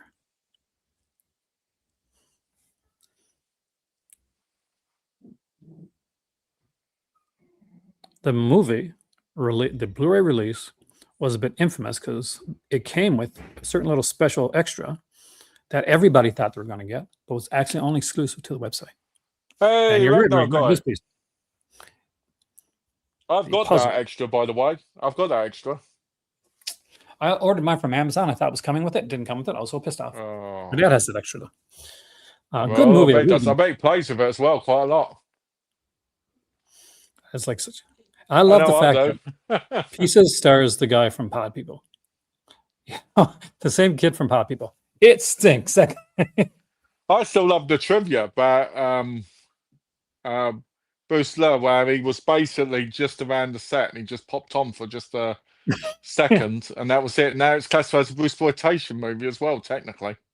Oh man, it's such a fun film. The guy that plays Bluto in of course, in like Popeye is in it. And so's isn't Christopher George in it as well, if I remember correctly? Oh yeah, he's like one of the main guys in it. Yeah, I thought so. You know what I love? I love that death scene on the waterbed. That's my favourite scene in it. Yeah, like, oh yeah, Ragnar got it right. You did get it right. I actually put it up there when he got it right, when he said it. Yep. My friend in USA, he is from Kansas State, had received a... Where are you from, Raf? Because I thought you were in the USA. James Caan is Thief's a great film. I got the Arrow edition. This is the one time the Arrow edition is better than one of the ones. I actually really liked Thief. I thought it was a very, very deep film. It's a good film, really good film. You know. Did you get the Arrow one with that had the extra cut of the film on it? No, I originally had the Criterion, but I need to get the Arrow one. I don't think it's even in print still. No. But I need to get that one. But I'm probably going to get it if it comes on 4K, which it probably will soon. Hold on. I won't be surprised. Because that print was only on like the first printing of it, like the signed edition. Yeah, it's probably the limited. Yeah, that's the problem nowadays, isn't it?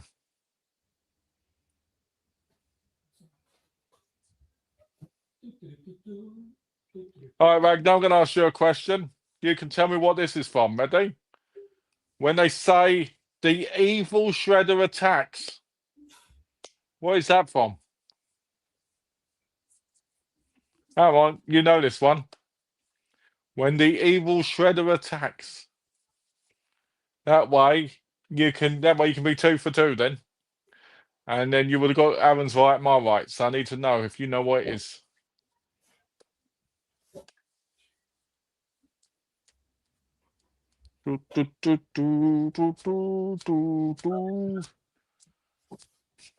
Papa the Sailor Man. Oh! Alan is correct. It is my mum. You know? It's from everybody's favorite pizza-loving people. There you go. Yeah. Aaron knows. So who does Ragnar know? Or does anyone else know? It's actually even more easier than pieces. Oh my God, so much. Nobody got it? Are you serious? No, nobody's got it yet. They're probably searching it up. This is crazy. Radical dude.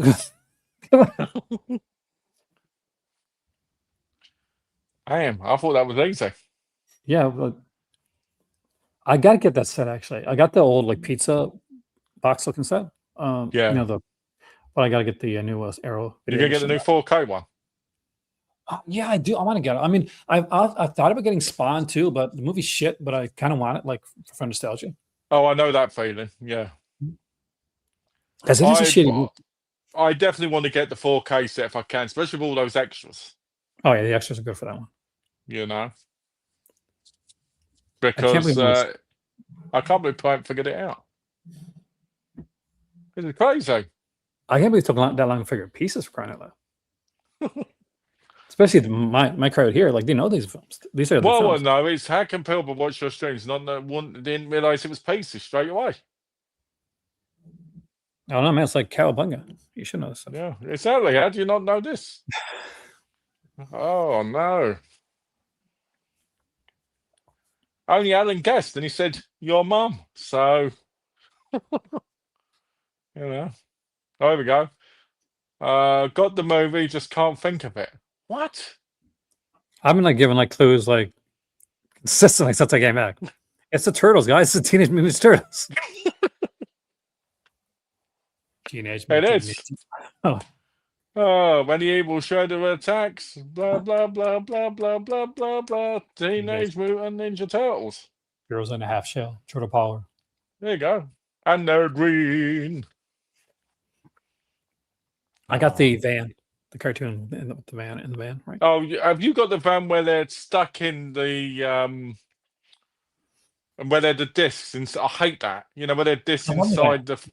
Yeah, I hate that. Oh, it's still too hard for me to get, but it's plastic. It's the plastic one, not the carpet one. Oh, Same with my Scooby Doo one. I got like 2 Scooby Doo vans, Mystery Machines, and they're the plastic ones, not the carpet ones came in afterwards. Oh, that's good.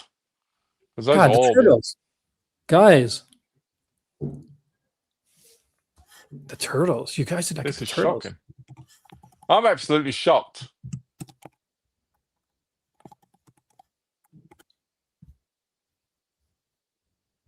What did Alan say?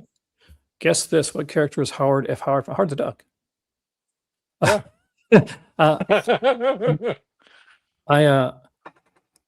The movie is like meh, but yeah, it's Howard Duck, Steve Gerber comic. I love Howard Duck. Actually, oh bongo!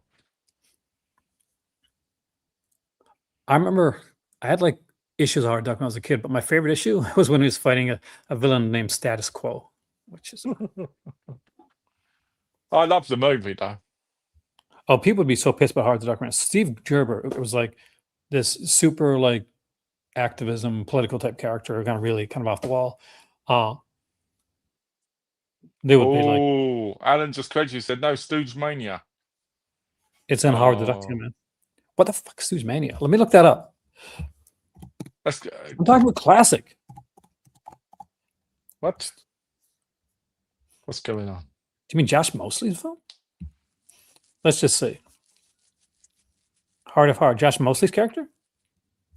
Dude, it's also Howard the Duck. So I'm still right. See, I ain't trying to do the rope-a-dope, make you think it's one thing and then try and turn it into another. Yeah, that's the thing, man. If you're gonna put down a question, you gotta know if it has more than one answer. Because the thing was like, mine and Malcolm's questions, they had one answer. They did. They did. So there. It's like you can't use characters like that. That's like trying to do something for like the characters from Devil's Rejects and stuff like that. It's not gonna work because it's also from the Marx Brothers.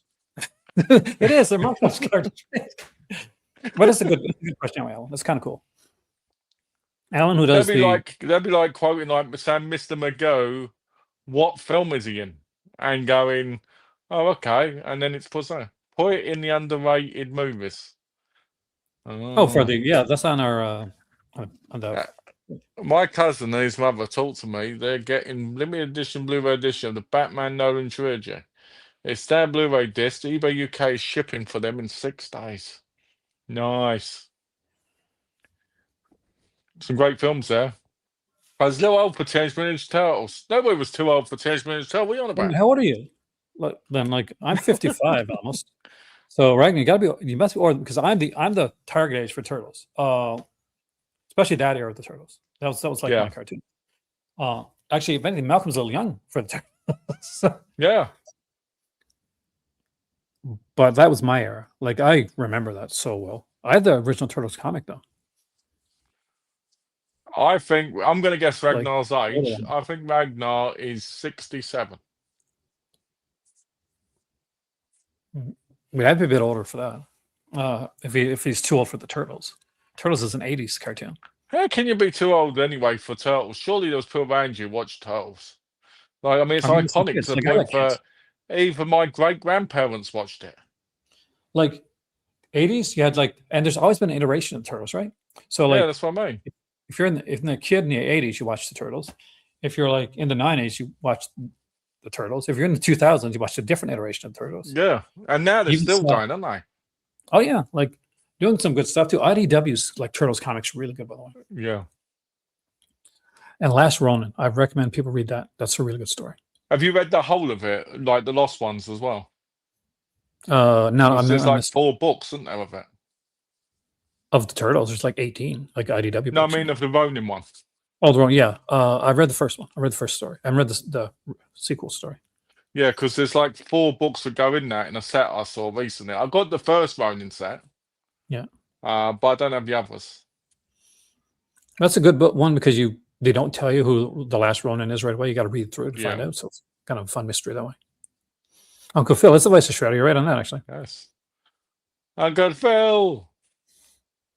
Or as we know him, the cop from Die Hard. He was a cop in Die Hard too. I think it's the same character. We're going to say it's the same character. Like after Die Hard, he had to retire, right? So he became like a cop for like on Family Matters. Yeah. Changes, that type of stuff. Well, there was that crossover on it, weren't there, where they kind of hinted at it. Yeah, that's kind of cool, actually. Well, they did. What's the show with Hollyoaks, right? Recently had like another older soap opera on there, and the character they've done that recently, haven't they? I forgot to mention this. I was going to mention this to you. They did it with Coronation Street and Emmerdale recently as well, didn't they? Yeah, Corriedale. Yeah, Corriedale. That's so weird, but they've kind of connected them now. It's the same universe. Yeah, they did for Corriedale, and they did, and Hollyoaks did it for, what was the name of the show that Hollyoaks did it for? Brookside. God. Brookside, yeah, because the guy from Brookside turns out to be the same character. Like he changed his name. And yeah. And Bad Girls, if you remember the TV show Bad Girls, did it with Footballers' Wives. Oh, did they really? I didn't see that, actually. Yeah. Yeah, they did like I think it was like a 3 or 4 episode crossover. It's really weird because what happens now is if someone leaves one of those shows, they're in the same universe. That means they've got a double if they've got a different name. So I got to ask this question. Did you watch the Corriedale? Did it happen yet? Did that happen already? It's happening. I think it's happening right now, but I haven't watched it. Because like I'm wondering, like, is Kane going to get to punch anybody else? Because well, kind of what he does. In it. He's got to punch somebody. Like, yeah, you got to punch them. They reckon. I know a lot of people want Kane Dingle and some hard man from Coronation Street to go face to face. But I don't think it's going to be like that. I think there's this big, massive, extreme crash, and they've all got to work together to bring in one person's dying from each thing, I believe. Yeah, there's like at least 2 characters dying from on both shows. But it's interesting. Like, I think they're doing a better job than Hollyoaks did with Brookside. Which seemed like Brookside seemed to just be like window dressing, really, except for that one character. Wow, listen to this. This is really detailed. I talked with my Australian male physical media disconnectors. He is my best friend. He sent the pictures of his Roadshow Village Films Blu-rays and 4K discs in his movies collection. It was good. That's cool. That's awesome. Ragnar still hasn't told us his age yet. We're waiting on that. Yeah, because Ragnar, like, he came out with like, I'm too old for this. I'm like, come on, Ragnar, we want to know your age. Yeah, I mean, these shows, they always do these things, and sometimes they don't work out. Like I'm going. But yeah, I saw it all over the TV. The TV guides, because I didn't even know they were doing it until I saw that. Oh, I know that stuff because I'm a big geek for soap opera stuff, man. So there should be a TV series called An Evening in Aaron Pinn's Library video library. Sorry, Aaron would love that. I could imagine Aaron being the host of that with that big mic. With that big mic going, hello, it is me, Aaron Penn, and I'm here again. Like the old 70s versions, and we're here. We're going to talk about this film over here. It stars this person, and here's the thing. Surprise stream, actually, last night. I thought we were doing like one with a film. I was actually going to watch a film. Ooh. would have been like something super cool. Can you imagine like saying, "Oh, well, let's watch a movie," and like going to put on like War and Peace 7 hours long. I gotta buy or that. Birth of a Nation or something. War and Peace at least is good. I was never big on Birth of a Nation, you know. Like forget the other parts, like problematic, all that stuff. I don't care about that. Well, I care, but I don't. It doesn't, not me. I get what you mean. But like War and Peace was good. It's good. It's such a good movie. Like 7 hours. But if you watched it, right? The Russian one. Yeah, a long movie. Yeah. Yeah, like I think I saw it VHS like days. Yeah. I haven't seen it since. I know Criterion put it out. I'm pretty sure they did. I think they did. But I'd have to like really like commit to that. Because that's like a that's the problem, isn't it? When it's that amount of time, it's like Das Boat, the original. Yeah, like when I was younger, I was like, "Oh man, I can't make the movie as long as possible. I want all the features. I want the movie. There's no feature back then, but it was like, I want this. It's a 4-hour movie. I love that. 5-hour movie is fantastic. Now I look for the shortest fucking movie possible. I'm like, is it under now you're old. minutes? You're like, oh, that took 7-8 hours of my life. Yeah, I can watch like. See, Aaron, you're just Aaron Penn, and I'm Sir Malcolm. See, I'm Sir Malcolm, and you're just Aaron Penn.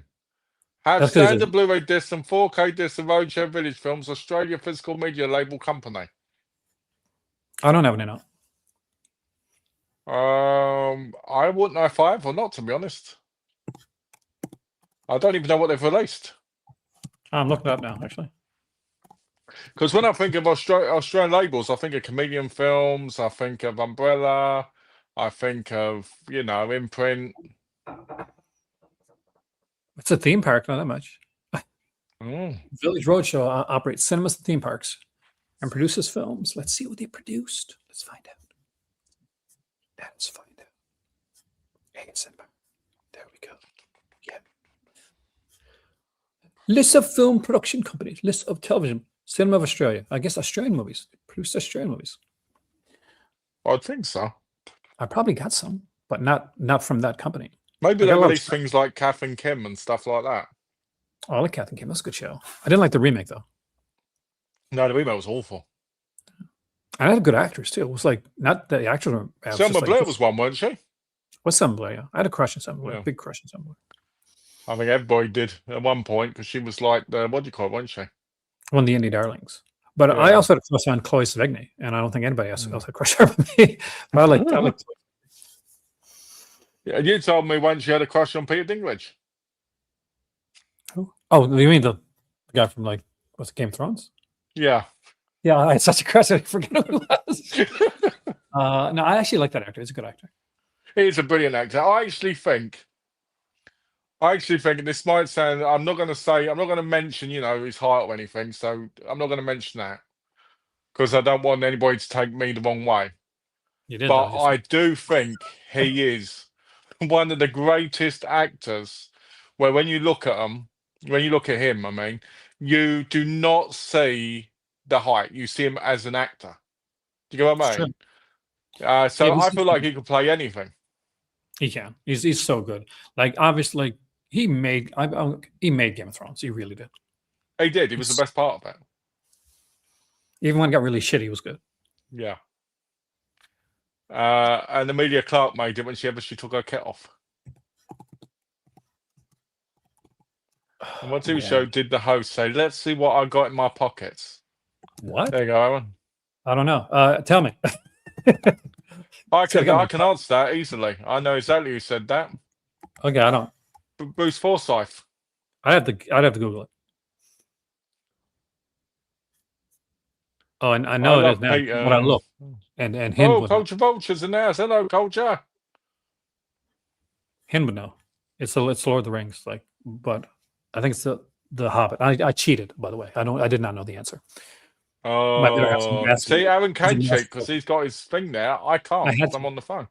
Well, I could. I didn't cheat. I told you I did. So,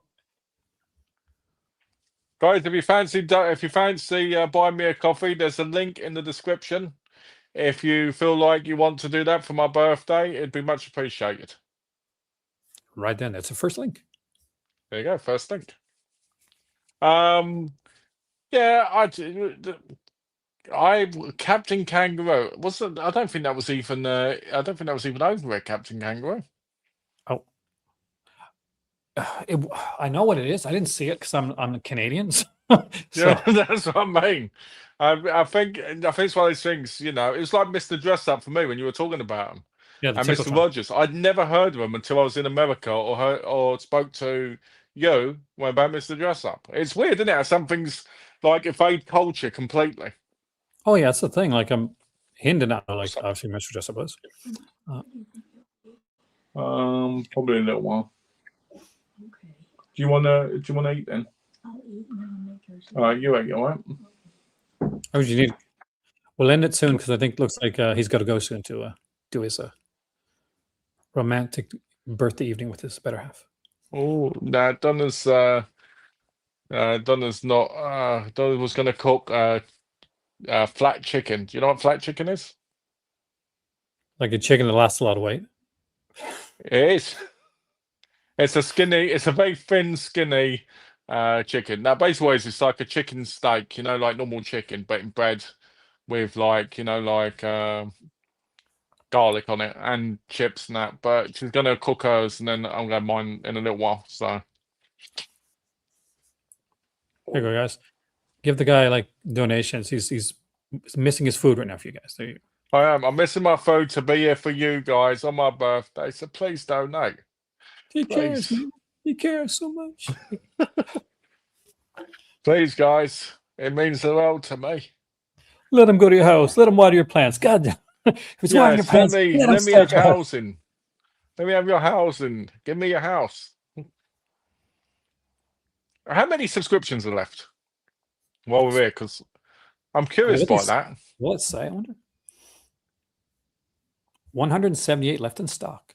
Oh, so I'm surprised it hasn't sold out because the first day was going really crazy, like really full on selling. Subscription. Look at that card. Would you want one of those metal cards? Not for $1,500, but yeah, it's a nice card. I can't imagine like, let's do it. Let's go down over the subscription. Let's Aaron be a dick again. I know come on then. It doesn't happen very often, so we're gonna get it. So we're gonna look at the. Oh God, what do you mean it doesn't happen very often? Shut up, man. You're like it's your birthday. Okay. So in January we get Made in Hong Kong Volume 2. Number 2, Deuce. New York Chinatown, Best of the Best. Final Justice. Not the good Final Justice, because it doesn't have the one. Oh, you're forgetting. You are forgetting. Are you talking about the other one? The one for what's that guy's name in it? Yeah, that's it. Because I watched him in the film recently. I've got that. MVD released that. The guy from Mitchell. Yeah, that's it. Okay. He was actually in that Ring of Steel I watched the other day, actually. Brilliant actor. Oh, fantastic actor. Phantom of the Opera is here. Okay, but in February, you get Demon Warp. We're all excited about Demon Warp. Did you accept Demon Warp? You excited about it? Because I know Jose is. No. It's okay. I mean, like, I'm guessing he has like some type of like, connection with it. Yeah. Well, you mean like some sort of nostalgia kind of thing? Yeah. Yeah. Because like I like me some George Kennedy. I like George Kennedy. He's cool. But see, I would say I've got that kind of nostalgia for Fatal Games. So I get that completely. So yeah, it's not a good movie. Late 80s film. 1980s Italian horror. That could be my jam right there. 1990s erotic murder thriller, uncensored. Which could be all uncensored. Does that mean it's going to have hardcore scenes? Well, most of them didn't have hardcore scenes, but they will have. So what does it mean by uncensored? Because I don't think we've seen uncensored before, have we? Well, if you look at, speaking of MVD, companies like that, you'll notice that they put out a few like erotic thrillers, like like Snapdragon and stuff. And but some of them, if you find out, they're cut actually. But I would have thought they would have said uncut, not uncensored. Oh, I think uncensored works better as a buzzword, right? So that's pretty good. February's okay. Demon Warp, yeah, okay. Jose's going to roast me for this one when I go to the show. Forgotten Jolly set, that's cool. But the Bruno Mattei Sleaze Gem, I like that. And 2 other trashy treats. So that's not my alley. And Ultra Gory, nope. Nope. Gory, nice, delicious. So that could be anything. That could be like like Blood Diner or something. I mean, I know that's Oh, come out, but I mean, it could be something like that. oh God, I was not a fan of Blood Diner. I own it, but only because it's really cheap. Yeah. I didn't I own it. love the brain. Other than that, I didn't like it. Essentially Giallo. I'm guessing it means essential. Giallo in 4K UHD. Studio made mystery slasher. Ooh. Do you Plus like Lady in White, or have you not seen it? I love Lady in White, actually. I love the film. I got it on a Scream Factory, though. I don't need a 4K for that movie, man. Oh, okay. Don't need 4K. It deserves a 4K, though. It deserves 4K. So when it says essentially Jello, that doesn't make sense, because essentially Jello, wouldn't it be essential Jello? It's a typo, I think. Horror surprise releases. Oh, hopefully they're good surprise, not surprises movie success. Where's all the box sets? Where's all the box sets? Well, there's a made in Hong Kong box set. There's a studio. There's a Forgotten Jelly box set. How many boxes we got? There's 2, right? Plus there's one for January. Oh, there's another made in Hong Kong in July. Yeah, that's the horror one. That's all horror. 80s 80s slasher, early 90s horror. Maybe I'm 80s, guessing. Like crazy 80s. I'm hoping the made in. Hoping the made in Hong Kong horror one is things like Nightcrawler and stuff like that. That's what I'm hoping. Oh, there's another Shaw Scares set coming. That's another one. A disc debut of Hammer Rarity. Oh, a Hammer one. Oops, better than the last one. Last one was okay, but I just don't want it from them. 4K UHD. Because there's also a 70s Hong Kong horror coming out, isn't there? Like the releases are pretty good. I wouldn't pay $1,500 for them, but there's good releases here. It definitely seems like there's a lot of Asian titles coming this year. A lot of Italian stuff too, apparently. A lot of Italian releases. One thing I noticed about Radiance this year was there was a lot of French stuff. I couldn't be a dick after all. Look at that. I couldn't be a dick. Let's ask you this then. So in your mind, what would you think would be the perfect price for what you've seen there? Like if you had to give a realistic price of how much you think it would be, how much cheaper? I'm glad you said the realistic, right? Because I was going to say $20. But I would say, let me just do it like math. So I'm going to go through these and say how much I would pay for each one, like that I would pay. And how much I took. Okay, so for January's, I would pay. Oh, I was going to say 100, but Terra Firma is there, and they owe me money for taking that.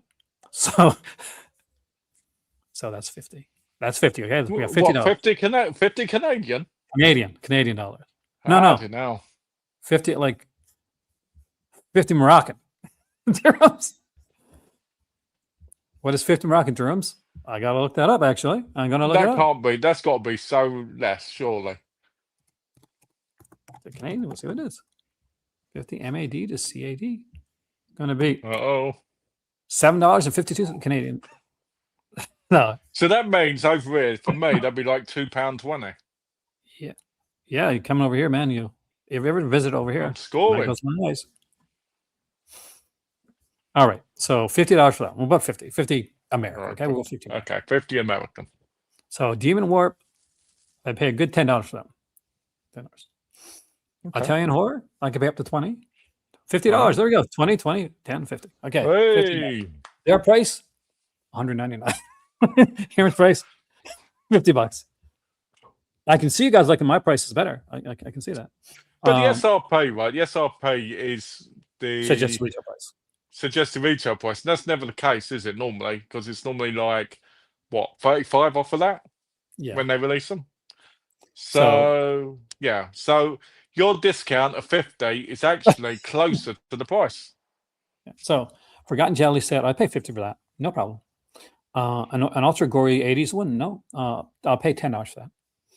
Okay. And a gory 90s. What's with the gore? Okay, $70. It's my birthday month. We'll round it up. Oh, that's a gory month, isn't it? A gory month. It's my birthday month. See, April, Lady in White. Pay a good 30 for that on 4K. No problem. 80s drive-in horror property store for the first time. Oh, there's 20. It's 50 right there. Gory 80s Italian horror, 15. $65. It's not bad. And they're $199 is their price. Okay, essential Jolly in 4K, $20. studio-made mystery slasher, $20. Plus 2 hard-hitting horror surprise titles, $10 each. 60 bucks. There you go. Okay. No 30 releases that month. How much would you pay for the no releases for that month? I think I would pay $0. Uh-huh. But no, I wouldn't, because they'd have to pay me money because I'm not getting released that month. Oh. Okay, so we got Hong Kong. That's $20. Oh, $30. Plus 10, $50. This one's going to be $30. This one's going to be $30. This one's going to be $50. This is going to be $40. 40. So about $600. I pay about $600 apparently. You think that's what you'd pay? I'd probably pay up more, a little bit more than that, but realistically, I'd like to pay $600. I mean, the actual cost of it in America, if you're in America flat, is $850, right? Yeah. In America, so that's good. So 600's not that far off, really. Really. So you know, I'd say, yeah, I pay about $600, $650. I wouldn't pay any more than that, like American. So what we've learned is Aaron's a bit cheap sometimes when it comes to this stuff. But we also know that Aaron can spend a lot of money if it's something that really inspires me. Yeah, true. I think I'm actually excited for what's coming out this year from Vinegar Syndrome. But I just wait and see. I mean, the Made in Hong Kong set was made for me, obviously, because I've been waiting for those type of sets where they're ones I haven't owned or had the chance to own. But when they're ones for, like, I'm happy with Italian. The gory ones, I'm kind of a bit tired of gore. Yeah, same here. Because I feel like, because you got to remember, for people like, I'm sure for like people like you and me, because you love the Hammer stuff, so you get this. Real horror is about the mind. It's about the soul. It's not about the gore at all. Yeah, like I'm not 16 anymore. That doesn't matter for me. That's what I mean. When you're kids, you love it, don't you? Though, it'd be like Made, MAID. Like, yeah. See, Made in Hong Kong. Made in Hong Kong. Nikatsu. That would be nice. Do you know what? I'm hoping we get more. I'm hoping the Pink Line basically has more of those kind of titles that haven't been released from Cinematographe. As soon as they start placing them, I'm not going to be happy. I mean, like, I'm not big on sale ones like you are. Like, they're like, I can take or leave. Like, I've seen some of those. Yeah. Not a huge fan. No, it's weird. For me, I'm like, I like certain title. I'm very like picky with certain ones. Yeah. I'm not picking than I used to be too. Well, for me, the subscription, when me and Alex looked at it together, it was like £990 without any discounts. And I was like, £1,000 is really expensive for something, but for Americans, it's only $850. So what I mean by that is, if you think of it from that point, for me, it should have been about $680, right, with the discount.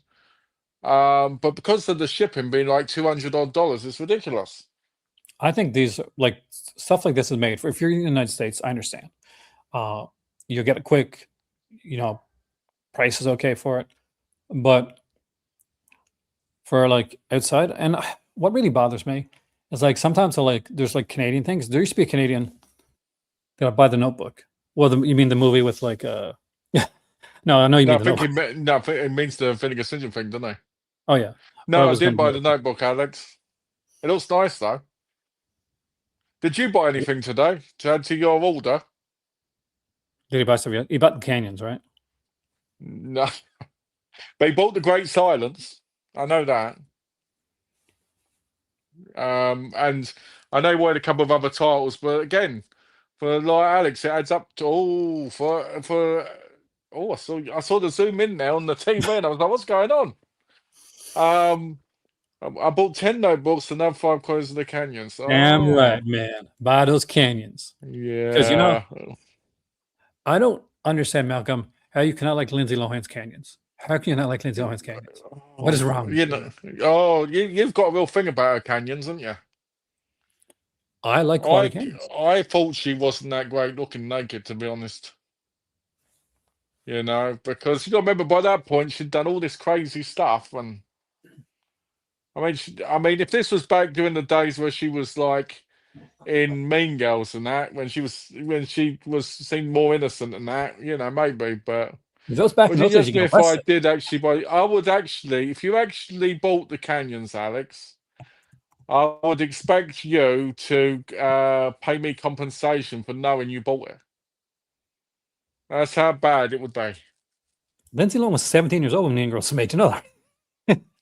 No, well, yeah. I mean, I'm not You're talking on a about. I'm list, talking man. about that. You've got a list. I'm talking about around the time, not the, you know, like that time frame, which would have been 18, 19. You know, why did you buy it? I would judge you positively. I would get Oh, it was on respect. sale, wasn't it? It was on sale. That's why I bought it. Respect. Oh, there's no respect then. Respect is lost. Respect. Oh, oh. All I know is I watched that film and I just thought it was like tedious as hell. Like, and Paul Schrader's not a good guy, like in real life, apparently. But He was that James Dean guy either. Did you hear all the things he's done? yeah, I can see why Paul Schrader and work together. Yeah. But And no, at it that point, Lindsay Lohan was drugged up as well. was a rough time for her. So, but she did good. And like, I don't care what people like. Not the best. It was a really good performance for her. It was a good performance. Like, the movie the greatest? No, but did she do a good job? Would any actor, you know, at that point be given like, oh, you're going to be in a Paul Schrader film? Of course she's going to say yes. You're going to be in a film from the guy that did Blue Collar, the guy that wrote Taxi Driver. Of course you can do that. Of course you can do it. Yeah. The guy that wants you to get your fun bags out and be in many scenes with a adult star. Yeah, that was really great for her career, wasn't it? I thought you already had the third wife.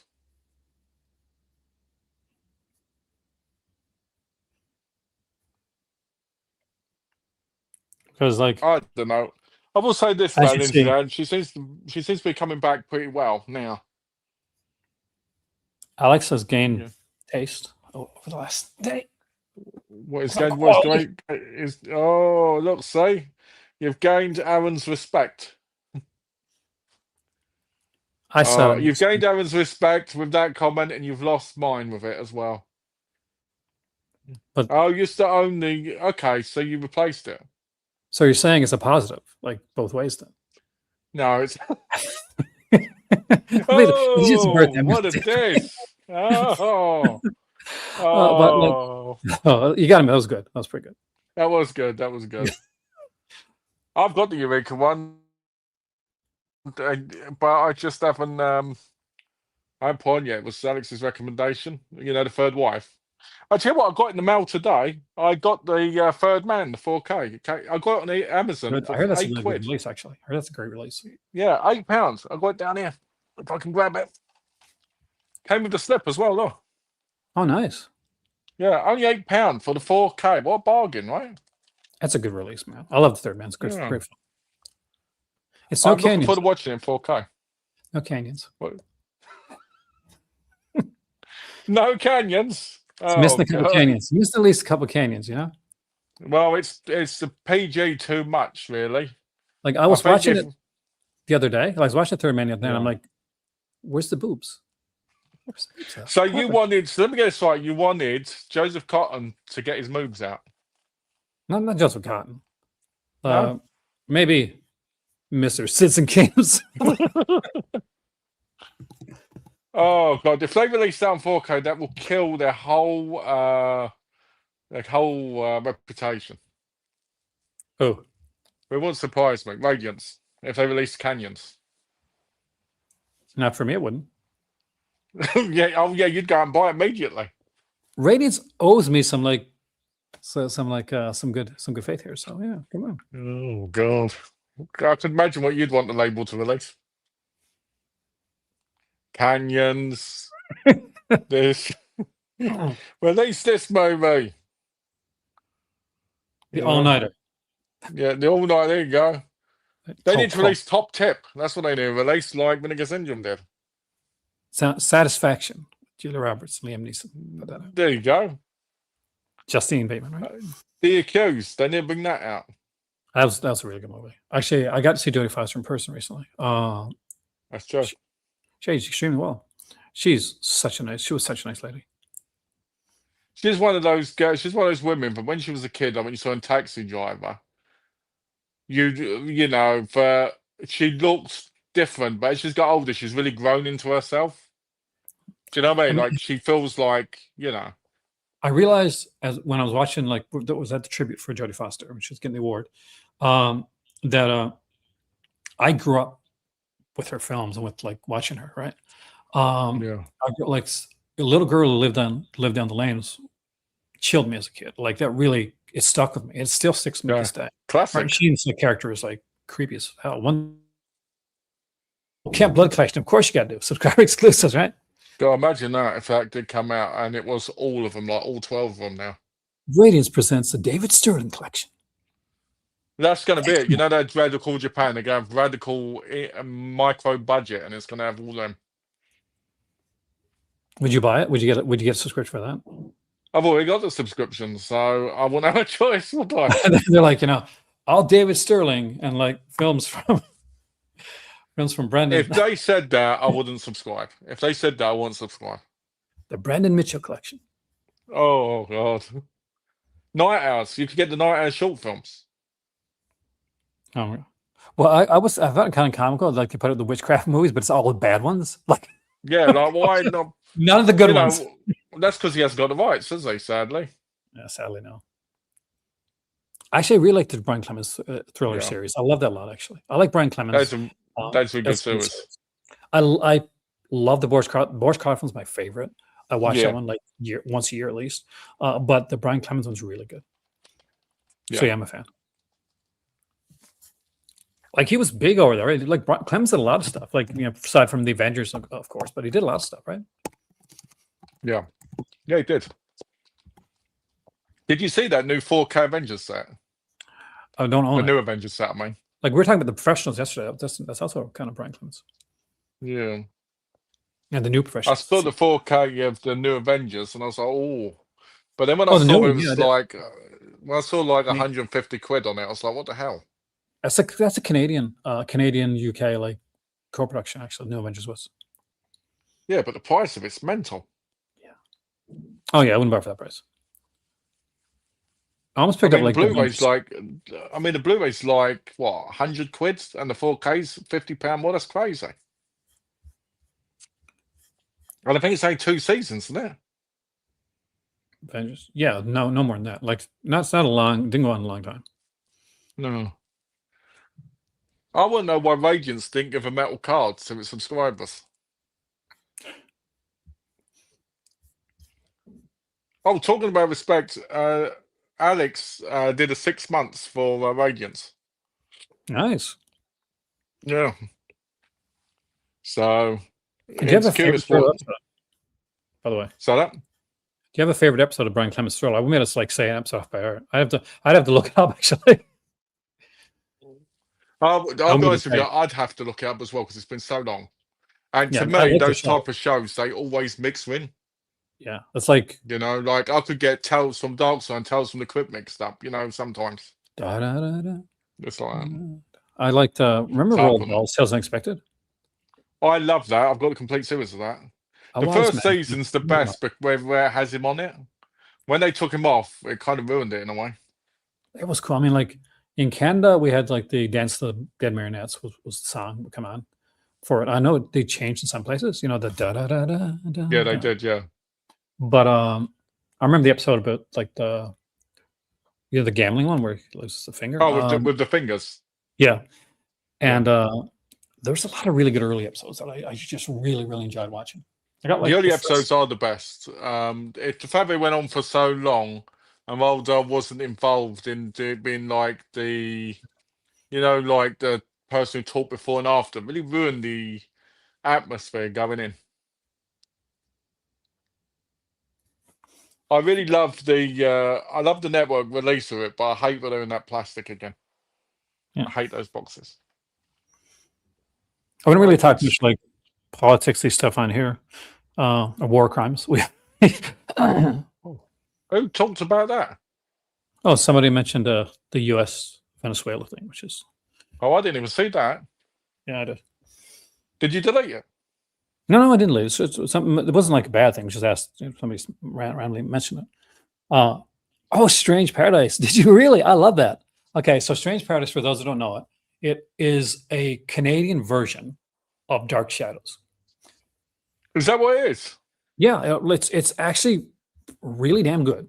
I was a massive fan of Strange Paradise. It got a resurgence when Chorus Entertainment in Canada put out a channel called Driving Classics, and they would show Strange Paradise on then. So it starred Colin Fox, who, trust me, if you don't recognize the name, if you saw a picture of him, you recognize him. Oh yeah, and it was very, it was very cool. I liked it.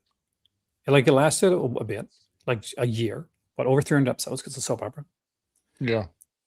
And it had like these kind of weird, kind of fun storylines to it. They kind of did like a Rebecca type of homage thing, and they did like just these kind of cool like characters. Jean Paul, I think is his name Jean Paul. It is the most Canadian French name thing. Jean Paul. One of the characters named Jean Paul. He's definitely Canadian for sure. Yeah, it was fun though. It was really, really fun. Here's a question for you, because I've always wondered, what are some of the most popular Canadian, like proper Canadian names? Canadian names? Oh God, it's I don't have to. Like you said, like Jean Paul. Well, for French Canada, it would definitely be Jean Paul, stuff like that. Yeah. But I mean, like, I don't know if there's like any, like, depends on where you live. Like, I knew a guy named Elvis. Well, when I was going to high school, but that was not like a common name. Yeah. But like, there's names like, stuff like James was popular. Like, my name is like fairly popular. Yeah. It means mountain. It's mountain in Hebrew. That's what Aaron means. But I don't know if there's any like solid. Okay, Jason a lot, Jordan a lot, names like that. Is there anyone is there anyone in Canada named after Paul Bunyan? Well, the American icon, I don't think so. Because it's technically American Canadian icon according to the history. Yeah, I mean, like, not after Paul Bunyan. I know guys named Paul. Like my dad grew up with a guy named Paul. Actually, who dated my. What about a guy just called Bunyan? No. No, do you not know anyone called Bunyan? Like a lot of Collins, like for instance, like thinking of like, Strange Luck, Strange Paradise, stuff like that. What about Aaron? Is that a regular Canadian name? Fairly much. I mean, like when I went to school, there's another guy in my class that was named Aaron, but it was named with 2 R's as opposed to 2 A's. And we were like best friends. So we were like me and him and my friend Jay. We were like kind of like 3 musketeers, went around all together. Oh yeah, I think I remember you mentioning. I think you remember mentioning him a while back. Are you guys just hanging about all the time? Oh yeah, like we would like beat each other up for fun and stuff like that. Oh no, that's what you do. Like, you didn't do that. Like you play tummy sticks. Yeah. Have you on the seen lonely nights play tummy sticks with each other? Like Stand we were by Me. Ramsing. Like what we call it in Canada, we call it ramsing, is when you gotta like just fight for fun. We call that something else over here. So, but we actually just kick each other's butts because we like to do that. And nobody got mad or anything like that. No, it's normal, isn't it? It's like the way I'm with my friends. I'm always messing around and joking around with them. I think you get used to it though, don't you? Once you know people and you feel comfortable with them, you know who they are and you know their humor and you know the way they are, and you can't just get, it's normal. Oh, I don't punch people anymore. At least I hope not. Yeah, I can see right now. Oh, you come to London, I walk up and boom, right in the face. There you go. Hey, welcome. Slap. The Gambler, great. Recommend it, 100%. That and Faith. And yeah, Thief's fantastic. I went to look for my copy over there, couldn't find it. Did you steal my copy of Thief, Malcolm? I did. I took it. Did you take my Decalogue too? I did. I took them both, and I gave it to the man outside. You grabbed my Decalogue. You think? So Canadian, I did purchase The Dog Who Stopped the War a while back. That's good, that film. Good, Not better movie. than that bloody Alien one. That Alien one creeped me out for a whole year. I was like, what the hell is happening? Why is he touching and doing this weird stuff? Kenny Rogers. Only in Canada. Only in Canada. We like quality. Quality. It's weird, crazy stuff. I only watch serious quality films. I love this episode. Okay. Here's something for you guys. This is the 20th anniversary tin set for Mystery Science Theater. Can you tell me what movies for the 20th anniversary? Oh, I can't tell you that. Do you know I've never watched any Mystery Theater? You're gonna you come over here, we'll watch them together, man. We'll have beer watching. Oh yeah, for sure. There's never. I don't think Mystery Theater was that big over here. There was in America. I knew of it, obviously, but I never got around to watching them. Well, movies like this, like here, I'll share this set, right? Movies like the classic, The Werewolf. Oh, which is an Arrow set. First spaceship on Venus. Oh, nice. That sounds like a good one. Laser Blast. Oh. This has the history of Mr. Science Theater on it. So quality stuff then. Oh yeah. Future War. And of course, because it's a tin set for people to know. Crow T Robot. Was that just limited edition to the tin? Oh yeah. Look at that, man. Oh yeah, because it's robot, yeah. Oh. But did I watch Harry? Oh, actually I did see Harry. I used to like that. Oh, shit. I didn't watch Harry O, but I did watch Harry Hull. Oh, also by the way, each of these have like little posters with them. Do they really? What are they like? Normal like A3 posters? Is it? No, little tiny posters, right? It's but for each of the films. I got a bunch of Mystery Science Theater sets. You don't have any sets in your collection? What mystery science theater? Yeah. Yeah, none of them. I don't have any of them. I also have the 25th anniversary edition, which also came to tin when I got somewhere here with Gypsy. Yeah, I know because I know there was a lot released on DVD at one point, and now they started doing Blu-ray, right? Yes. Mitchell, The Brain Who Wouldn't Die, and Gorgo. Oh, I bet they're both good, really good. Oh, Mitchell and Brain Who Wouldn't Die are their best stuff. I love the artwork. Like these started on Rhino. I got like some Rhino releases, and they went over after Rhino like stopped to went over to the Shout Factory because a lot of people that work for Rhino work for Shout Factory too. Oh, okay. So how many sets is there then? Because there's quite a lot now, right? Well, that was the 25th. So there's over 30. I think. Do you have all of them, or are you behind on some of them? No, there's a lot I don't have. I got the first 6. I was actually in Canada. Last time I was in Canada, I went to a Salvation Army shop, and he had the first 6 original. Well, that's not bad. Rhino releases, mint condition. I bet they were worth a lot more than they were charging for. Oh yeah, like they were like $5 each, and I was like dancing at that store basically. I bet you were, because that's a bargain. And I love Mystery Science. I grew up with Mystery Science. Yeah, they were never released over here. So, wow. Yeah, it's crazy, isn't it? For that stuff, yeah. I mean, it's a question. You don't know of any Arrow box set with the werewolf? Ooh, well, hold on a second. Wasn't that in the creature set? It's in Cold War Creatures. Yeah, I thought Sam Keston set. The werewolf, creature without a brain, zombies immortal, and the giant claw. Good set, by the way. That is a brilliant set. I was lucky enough to get that quite cheap. That set. Right there. It's a different type of werewolf film because it's a science fiction werewolf film, as opposed to like the Lights Out. You mean the radio series? I used to like that. We had Sirius Radio in Canada, and we used to listen to like the radio, like dramas, stuff like that all the time. Like the Whistler. So if you had Sirius Radio, did you have like silly radio as well. It's serious. I'm a very serious person about it. I like the movies that Mystery Science Theater does, but I prefer to watch all those movies on their own. Then, like the commentators, it is like having friends over, making fun when you want to watch. That's kind of what it's meant to be. Like when I saw Mystery Science Theater, that's what me and my cousin used to do all the time. I'm horrible for that. Like watching like cheesy movies with my friends and like just like really like ragging on stuff and just making fun of that. Like riffing, I did riffing before riffing was a thing. It's a party atmosphere that's good about it.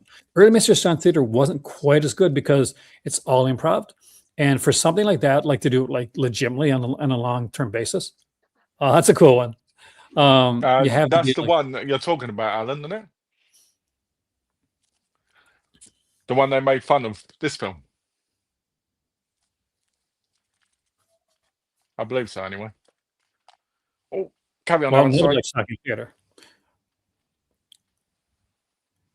Nobody likes talking in a theater, but this is different. Like, it's kind of like riffing is what you do with your friends. Well, really, I would have thought technically you'd want to watch the film first, then watch it that way. Well, they do. Well, Mystery Science Theater, they do, right? Like it's scripted, right? It's a scripted show. Like Mike Nelson, who would go on to take over the role in Mystery Science Theater from Joel. He was a writer on the show and occasional actor before he took over the hosting duties. Oh, that's handy. And they're very different. Like Joel is very like kind of like me. It's like he's very like kind of laid back and sardonic and bit of a I'm gonna be honest with you, G-Mango. I'm very similar to you. And that's one of the reasons why I'm normally in this room on my own, is because I struggle to watch with other people for the most part, unless I've got a reason to. Like, for instance, I've watched a few movies with Alex, unless we're in the cinema, because it's normally quiet. Or if I was going to watch a movie with Aaron, for instance, I'd expect us to be talking about, joking about, whatever, you know. But if I'm watching a movie for serious reasons, of course, I want to watch it in peace. I want to enjoy it. One of the reasons I don't go to the cinema on my own to watch a movie is because I'm like, I can't pause the movie. I like to pause the movie, go to the toilet, you know, grab a drink, whatever. They get mad in theater if you go and pause the movie when you're. They do. They get really angry and they start attacking you. But I've got a tradition now in the cinema, Aaron. Every time I go, some bloody idiot decides they want to throw full butter popcorn over my head. It's happened 4 times in a row since I've gone. Well, that person wouldn't live very long. It's 4 different people. I remember I was in Canada, and this guy started like kicking my seat. I was in the theater, and I like lost it on him. Like, I think he thought like, oh, it'll be cool. It wasn't. Did not end well. The Dog Side Warrior Street Cat is a really good one. Have you watched the second one yet, Alex? Because I haven't watched the second one yet. And Sisu was great. Have you seen Sisu yet, Aaron? Yeah, I haven't seen the second one though. The first it's such a great cinema experience.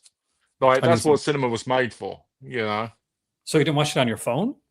No, I didn't watch it on my phone, but I've watched a few things on my phone. We're not talking about like your Pornhub kind of thing here. No? Well, you know, it's all over it. And I'm glad I've got a pass on it, because if Phil looks at my thing, they go, oh, here we go. That second one I need to watch, but it's very hard to just get in the mood to just chill. You know what I mean? Like, the whole point of it is it's more brain thingy, you know? I think the best theater experience was obviously watching Batman and Robin in theater. Batman, with the bat nipples. Gotta love those, man. Bat nipples. I love when like George Clooney being interviewed. George Clooney be interviewed, and it'll just like it's like just to crack people up or just see what they'll say. It's like, it's the best Batman, right? They'll see the reaction. I like them. I liked it when they did that. You know, when everything changed and he came out. I loved that. I thought that was so good. Clooney's such a damn good actor, man. He's so good. He is. And it's so weird, like that he started the way he started and he became like so amazing. Okay, movie. If you want to watch George Clooney movie, watch Combat Academy. Or what about love that movie? Return of the Killer Tomatoes.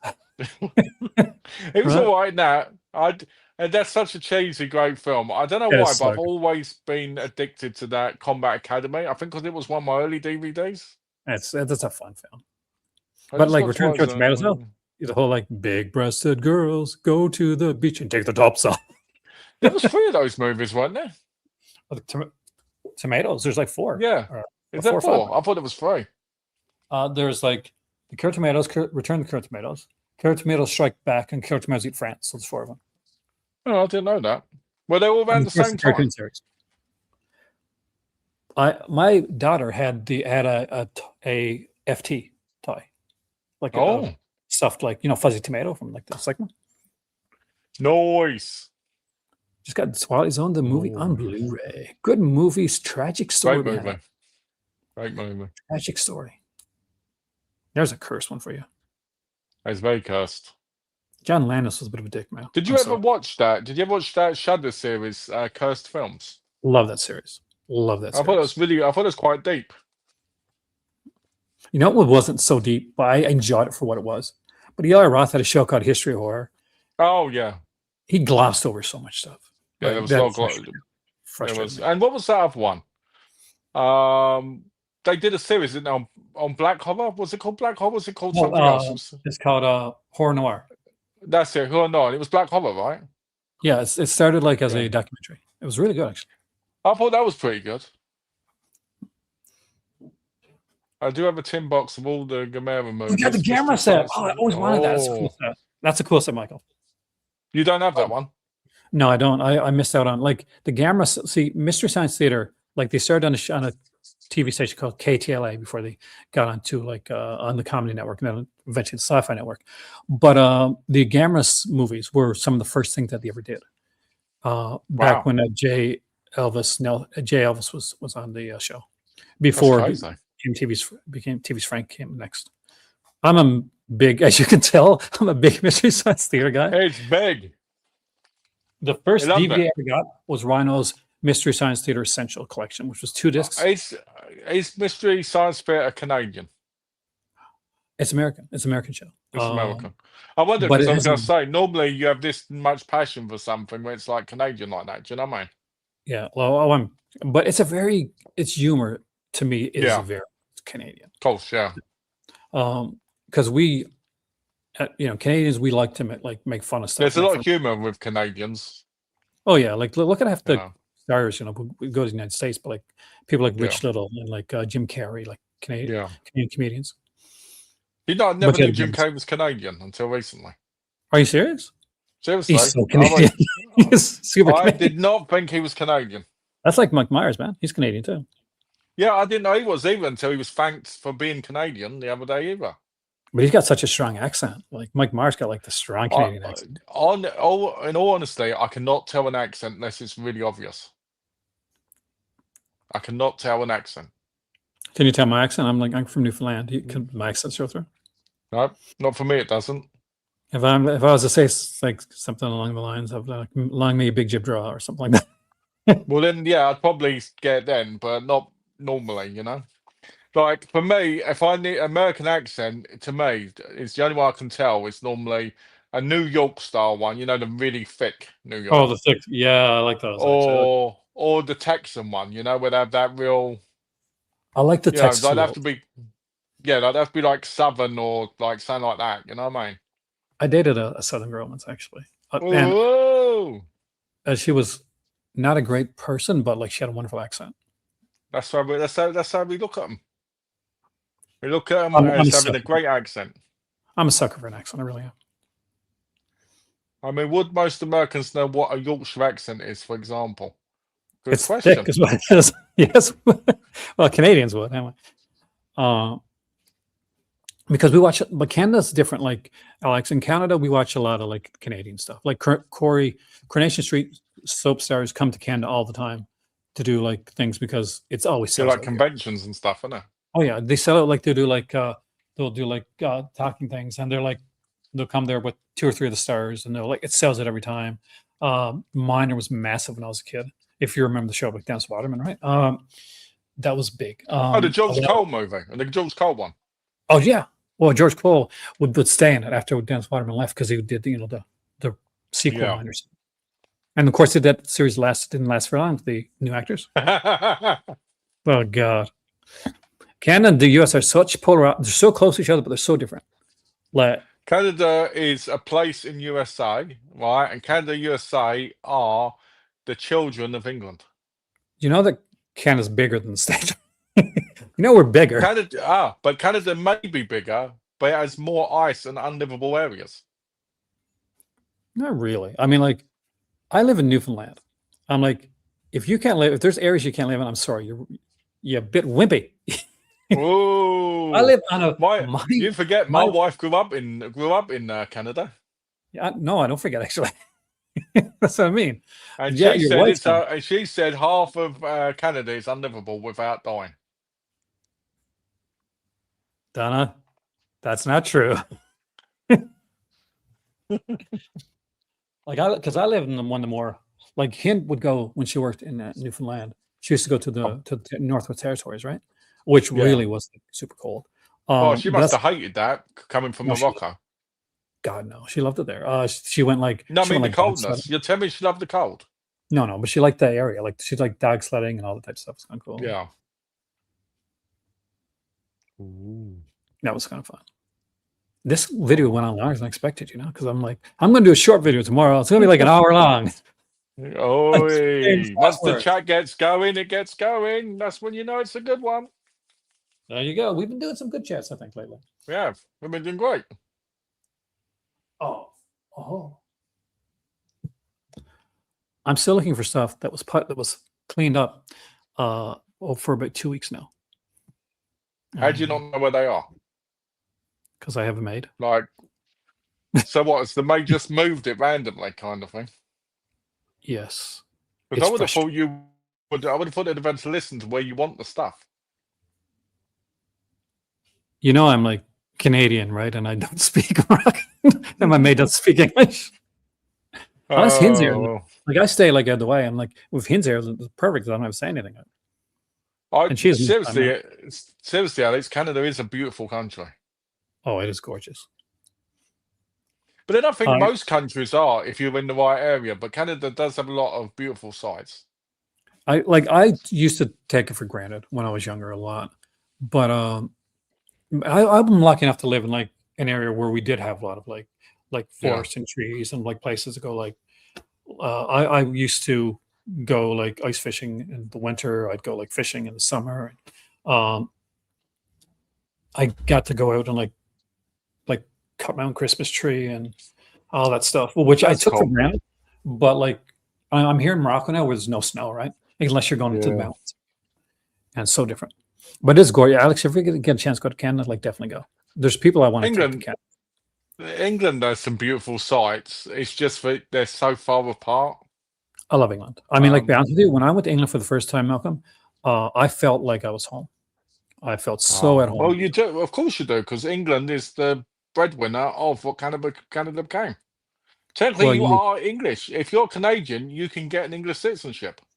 Might I remind you of Brexit? Well, it still counts, I would think. I mean, for Donna, it counts, all right. Brexit, and the thing that started the downhill slope that we have now. Brexit, and then the name that we shall not mention. Yeah, the anger. He should not be named. And we're not talking about Lord Voldemort either. No, we're not. I saw a video. I love. When I was young, we had like trains, right? That were going in. I love the trains. I used to. Are you talking about the little trains that kids used to ride? No, like the real big trains. We had. There was the New Express, which was kind of like this was a fast train. There still should be trains. Trains would be massive, like for tourism. Trains are incredible. I tell you, for me, I've always wanted to go on. Like those steam kind of trains, like the Orient Express ones. Oh yeah. I've always wanted to get on one of them, but I'd have to hire a whole compartment for myself. And once that compartment, I don't mean like a bedroom. I'm talking about like the sitting area, because I'd hate to feel, all those people. I thought you were going to say you want to murder somebody. I like to get on a train. I can murder somebody. That's it, guys. You don't realize this, but me and Aaron are planning strangers on a train too. No, I won't talk about Kurstama, but that is a key one.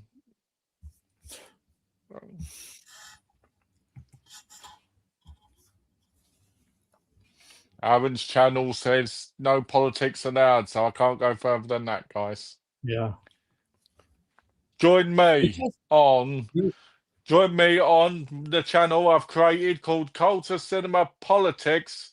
F you. Do you know that I almost had my channel was initially going to be a political channel, oh God, political humor channel, but I changed it. can't imagine that. I did Yeah. for the longest time. I had like 3 or 4 episodes that were filmed that were never put on, and I just decided, man, my man, problem with politics channels is the same thing I have with parties, and I'll only say this because you mentioned that. Is it always feels one-sided in an argument. You get what I mean? And the problem is, whenever you do that stuff, there's always, you've got to pick a side, you've got to pick a line, you've got to do this, you've got to do that. It's never really about the coverage of all of it and talking about it in a normal human way. Do you know what I mean? It's like, well, here's the thing. I went to school for journalism first. That's my stock. So that's what that's what I know. Yeah. But the thing is, like, people say, well, when you in journalism, right, you're 100% unbiased and stuff like that.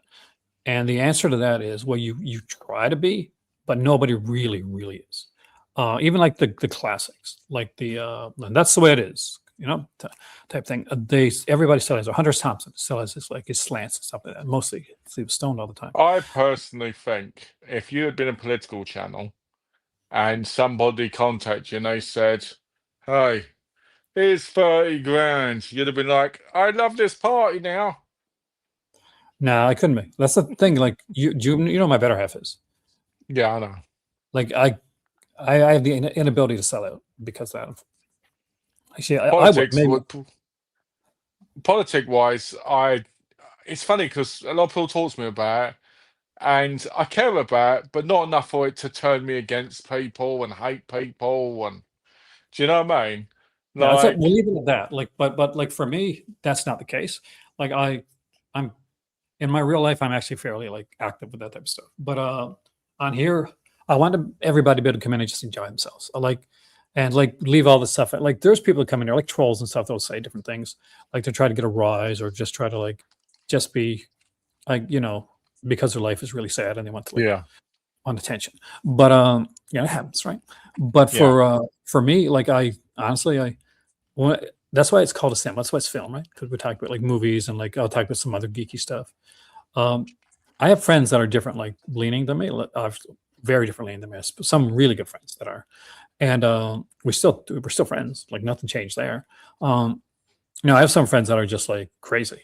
Like, they're like, you don't go in a room, like, you're at a party and you see them, like, coming near you, and you're like, yeah. oh, this is going to go one of 2 ways. Just roll the dice. roll the dice. That happened to me, right? My dad had a friend, and at the time, the friend was of the British National Party, which was classified as the racist party over here, right? Okay.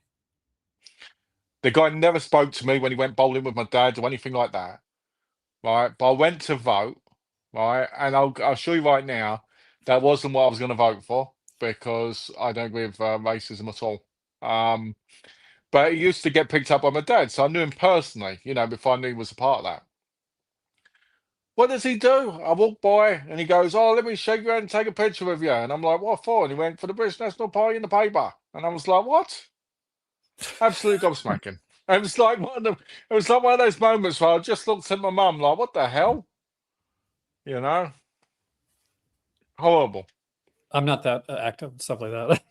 You And obviously now I'm in Morocco, and I still vote in Canada from, like, Did I ballots. vote in Morocco for things? Yeah, but, like, not me. I don't know. It's like a different system, isn't it, over there? There's a monarchy, but there's also a government too. Do you get to vote? No, God, I don't even get up. See, I'm never going to be, like, a full citizen in Morocco because there's no citizenship, like, only for Moroccan, right? I can get, like, like I live here, but I never have Yeah. like complete citizenship. Like I So would do you say, go back to Canada to vote, or do you just avoid that? no, and most of the elections in Canada, I was one of the first people on the there to vote. Where I was at, I actually was, but yeah, I try to go back when I can. If not, then you can always use the ballot as long as you do it ahead of time. Yeah. Absentee ballot type thing. But anyway, let's get off politics. Are boring. People are going Yeah, to start. let's go politics. The guy who brought up politics, stop it. You know. But I don't know. I mean, This like, is a new year. I miss Canada. I do sometimes. Like, I love Morocco. I really do. People ask me. I got asked legitimately questions like, "Would you go? Do you want to go home to Canada because Morocco doesn't have like physical media?" And which is a legitimate question. I have a physical media channel, and I I'd call guess it more of a benefit of being able to go back than being the reason. yeah, like because for me, I'm excited about going home and see my family and stuff like that. Like, it's like it goes like this: family, food, and then like movies and books. But family first, poutine next, and then it's physical media stuff. But I love like shopping and stuff. And uh, this is gonna be my last really big hurrah year for like physical media. I think for like really collecting like seriously. It's gonna be going to So like what's some going to serious. happen after this year then? I'll still get things every once in a while, kind of like before. Like now, like last year, friends, I went to Spain and got a couple things, stuff like that. But I never Yeah. really hardcore bought stuff. But I want to like Yeah. really kind of like really go in and like dive in deep and like just get a lot of stuff that I really want and like let this be the year where I like really where I can show off like a lot of different things and watch a lot of movies that I want to watch. I want to dive and watch Fellini, or I want to like pick up like Yeah. Adam's like Exotica or Yeah. stuff like that. So I'm actually really looking forward to it, to be honest, and talking about it. me too. So hopefully it all goes through okay. Because the best laid plans are mice some men. You know that. So will we be getting videos of you, your dad, and me again since you'll be over there? We better like. I'm hoping like so, yeah, because that'd be, especially considering we didn't get to do that many for the Halloween. we didn't, but as you know, but we can't say on here now. But we're trying to set up some stuff for dad, so it'll actually be a lot easier for him. Oh yeah, of course, but I'm just saying that's why it'd be important to do the videos when you're over there, kind of thing. Yeah, and so I'll be with dad's for about a week, so that'll be kind of cool. I want to like, I'll be doing some stuff there. I always do videos with dad's, and I'll probably do some at mom's too. Mom's going That Canada. sounds good. That sounds good. I got like those. If I have my family in though, a lot of those guys, just so you know, like those are Patreon membership exclusive, and that's basically because I like to have my family in videos like where I can actually kind of like protect them, type thing. So Aaron puts me in a lot of these videos with family because he sees me as part of the family. I do, yeah. Malcolm's been a part of our family. So there you go. That's why I'm in them. Once we do like the videos where like I'll ask another like Tarzan video. Malcolm loves those. Where oh God, quizzing on Tarzan. You're never gonna let me go on that one, are you? Well, man, you so obviously were trying to cheat. Well, I hadn't watched any by that time. Imagine if I'd have said, "Oh, animate Tarzan and Jane." I'd look like an idiot. No, I'm not moving back to Canada. I'm here. This is the long haul, man. I'm visiting Canada in February. I'm going in February 6th to March 21st to Canada. It's my one trip there this year. Last year I didn't go at all. No. But this year will be my first time. Like in 2 years. That was really hard as well for you, wasn't it? You got me depressed over that. It did. I did. I mean, I love Morocco. I love my better half. Love my kitty cats. But my parents, they're not young, and my kids got their own lives. My kids are grown up. Yeah. But I miss them. Want to see them. Like they went through some like things that last year. I was really hard things as well for them and for you to not be there for. Yeah, and that was tough. But it's I just love. I love. I do. I'm Canadian. I unabashedly love Canada. I do. I really do. I love Morocco a lot. I miss Canadian foods, and I miss being able to go to a mall and buy stuff. Like there's malls here. I can buy stuff, but I can't buy like books that are in English or. Well, I mean, I can relate with you because when I was in America, I could buy discs, I could do that, But for the most part, I didn't go out of the zone because Donna had to look after her mother. Then when Donna's mother had passed away, Donna was struggling to drive. So I was kind of trapped, a bit like you are in a way, not because of you're trapped in Morocco, but like you have trouble with the heat sometimes, so you've got to be indoors, Yeah, stuff like that. got to take like Um, allergy medication for it. that's what I mean. So I was kind of stuck like that in a way, but mostly from Donna not being able to drive very far. So I kind of understand. To me, England is better because I can easily get out. I can get the bus. I can get the train. I can do things on my own. I regularly do. I don't regularly go out on my own unless I'm meeting like Alex or something. But because obviously I'm going to take her with me because she's my partner. But I have the option. As in America, I didn't. So that's why I like it back in England. That's a question. You're politically liberal? Well, not really. Actually, I'm but open for human rights and stuff. Do you feel quality of life for women is good in Morocco? I feel it's probably similar, unfortunately, to as in a lot of countries. I'll just say, like in Morocco, in the United States, and in Canada, for instance, there's still a long ways to go. That's my non-political answer. There's still a long ways to go. I'll be honest with you. I'm actually shocked that you'd put those three together. Because you always hear, I don't want this conversation to continue, but I always heard before you showed me some of the videos the other day, from the New Year's. Yeah. I thought it was a lot more strict there, but I guess it's more strict for certain people in certain classes. Is that right? Is that the right way? I'll put you this way. I know where you're going with this, but it's the same when with a lot of countries, right? Like, say, basically, there's always like, because I don't get in religion either, but there's always like strict religious, like, Yeah, sects in all countries. In the United States and Canada, like there's really hardcore religious stuff.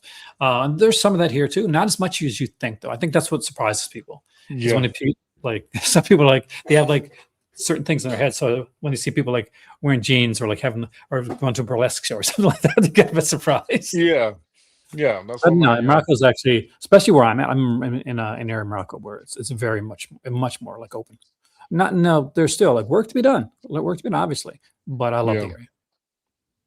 But it's nowhere like places like Iraq now, I think. No, I don't like. It's hard for me to say because I've never been. You can force religion on people. It happens You over here all the time.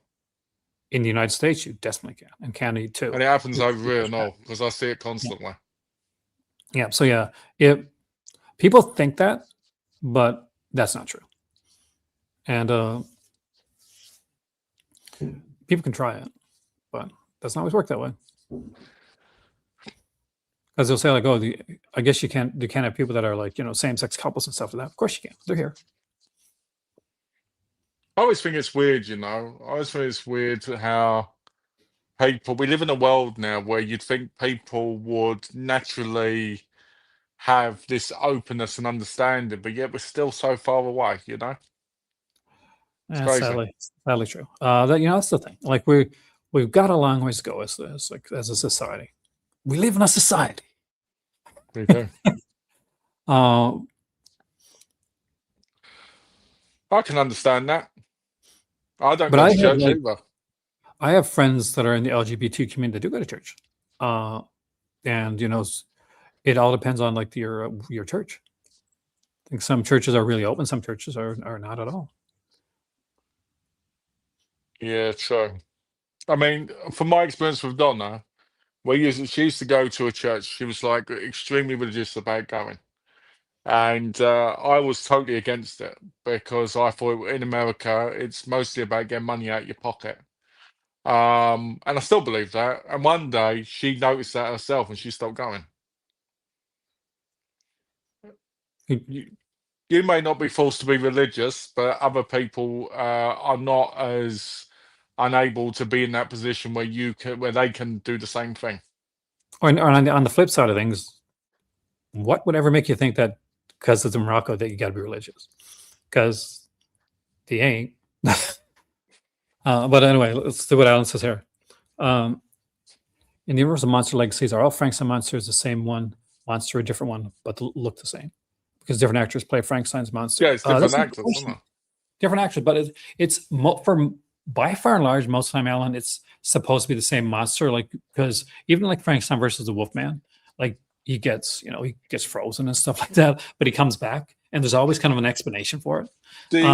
It's the same monster, but like one place where it actually makes sense is when when Bela Lugosi becomes him, because in the movie before, Bela Lugosi plays Igor, right? I was just going to say that. Yeah. And he gets his brain transferred over to the monster. Yeah. Even though we know who the best Frankenstein ever is, or Frankenstein's monster, I should say. Edmund, the monsters. You know what? You're 100% correct. Oh yeah, of course I'm. Mounties all the time, actually. Aaron was gonna be one at one point because he wanted to use that pod stick. He's joking, but it's true. It's actually true. I did not meet the height requirement at the time. There was a height requirement, but I did apply for Royal Canadian Mounted Police. That's actually true. Malcolm didn't know that, but I did not meet the height requirement. So you were too short.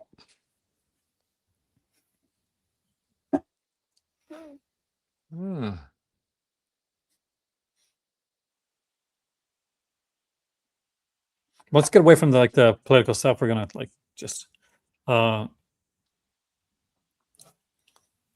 believe everything you see on TV. That's our last statement and stuff like that. The last thing I'll say about that is, if you really want to know, you can just research it. Yeah, I'm sure there's plenty of people that will talk about it in a lot better forms than we can tonight. In better writing as well. You know, this isn't a place because it's about movies and stuff. Yeah. But yeah, that's actually true, Malcolm. I did not meet the height requirement. That's crazy. Should we remake Max Headroom? Comically, Aaron was actually recast in the remake, but he wasn't too tall. He wasn't tall enough. My cousin, who was on this channel a few times, Roger, can play keyboard, right? And he's pretty good at it. So when he was young, we used to make these like shows, like little kind of audio programs, and I voiced Max Headroom, and because if you've seen Max Headroom, and you know who he's played by, our voices are actually very similar. That's actually pretty cool. Actually, that's a cool fact.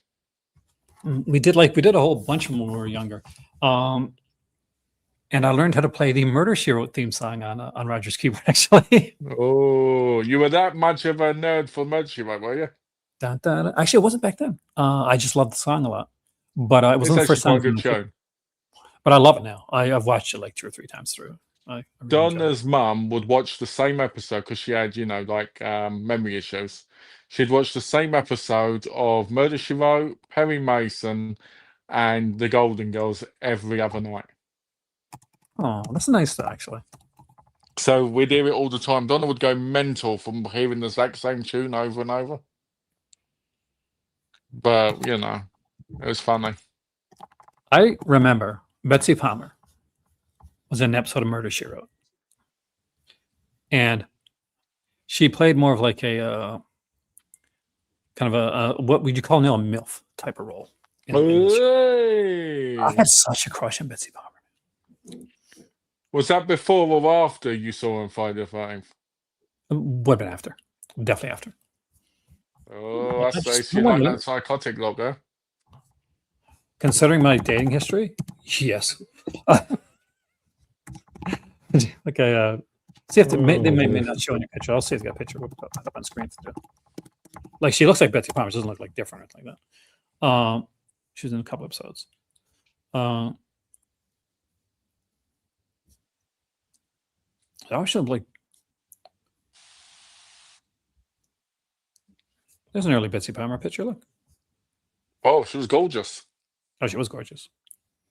I think she looked good anyway. I think Betsy Palmer can wear a sweater, damn it. She can wear a good sweater. She looked good. She looked really good. Oh, she did. She was sexy all the way through. I liked her. I love me some Betsy Palmer, guys. But the Bummer is in Aaron's dreams. Oh my God, Bitch Pump is such a. All right, so with that, before I get into total like Moon Unit Zappa Valley talk, Yep. at Edward night, I want to thank Malcolm for coming in and thank everybody for that said happy birthday to Malcolm because he. Yep. Thank you, Hopefully guys. have a great one. Kevin, thank you so much for the for Yes, giving thank you, Gavin. that Gonna coffee. send Kevin a message in a little while to thank him personally for being so kind. I will leave the link in the description below. So if you're not watching this live and you want to give a nice generous donation coffee to Mr. Malcolm, please do so in the section down below. Hit on that. That would be link and do amazing. so. And I'd appreciate that, guys, because it means the world to me. Because it shows that you not only appreciate me, but you watch the video all the way to the end. There you go. And let us know that you watch the video too by doing that. And putting a little like message down below that you saw it on the video. My name is Aaron. Okay. Was that another one of those? Oh yeah, we'll just delete it. Was that another one of those troll people? People with no lives. I deleted it for a while, so that's the thing. Get a life. Touch some grass. See you later, guys. Have a wonderful day. Have a happy birthday, Malcolm. And we'll see you soon. Take care, guys.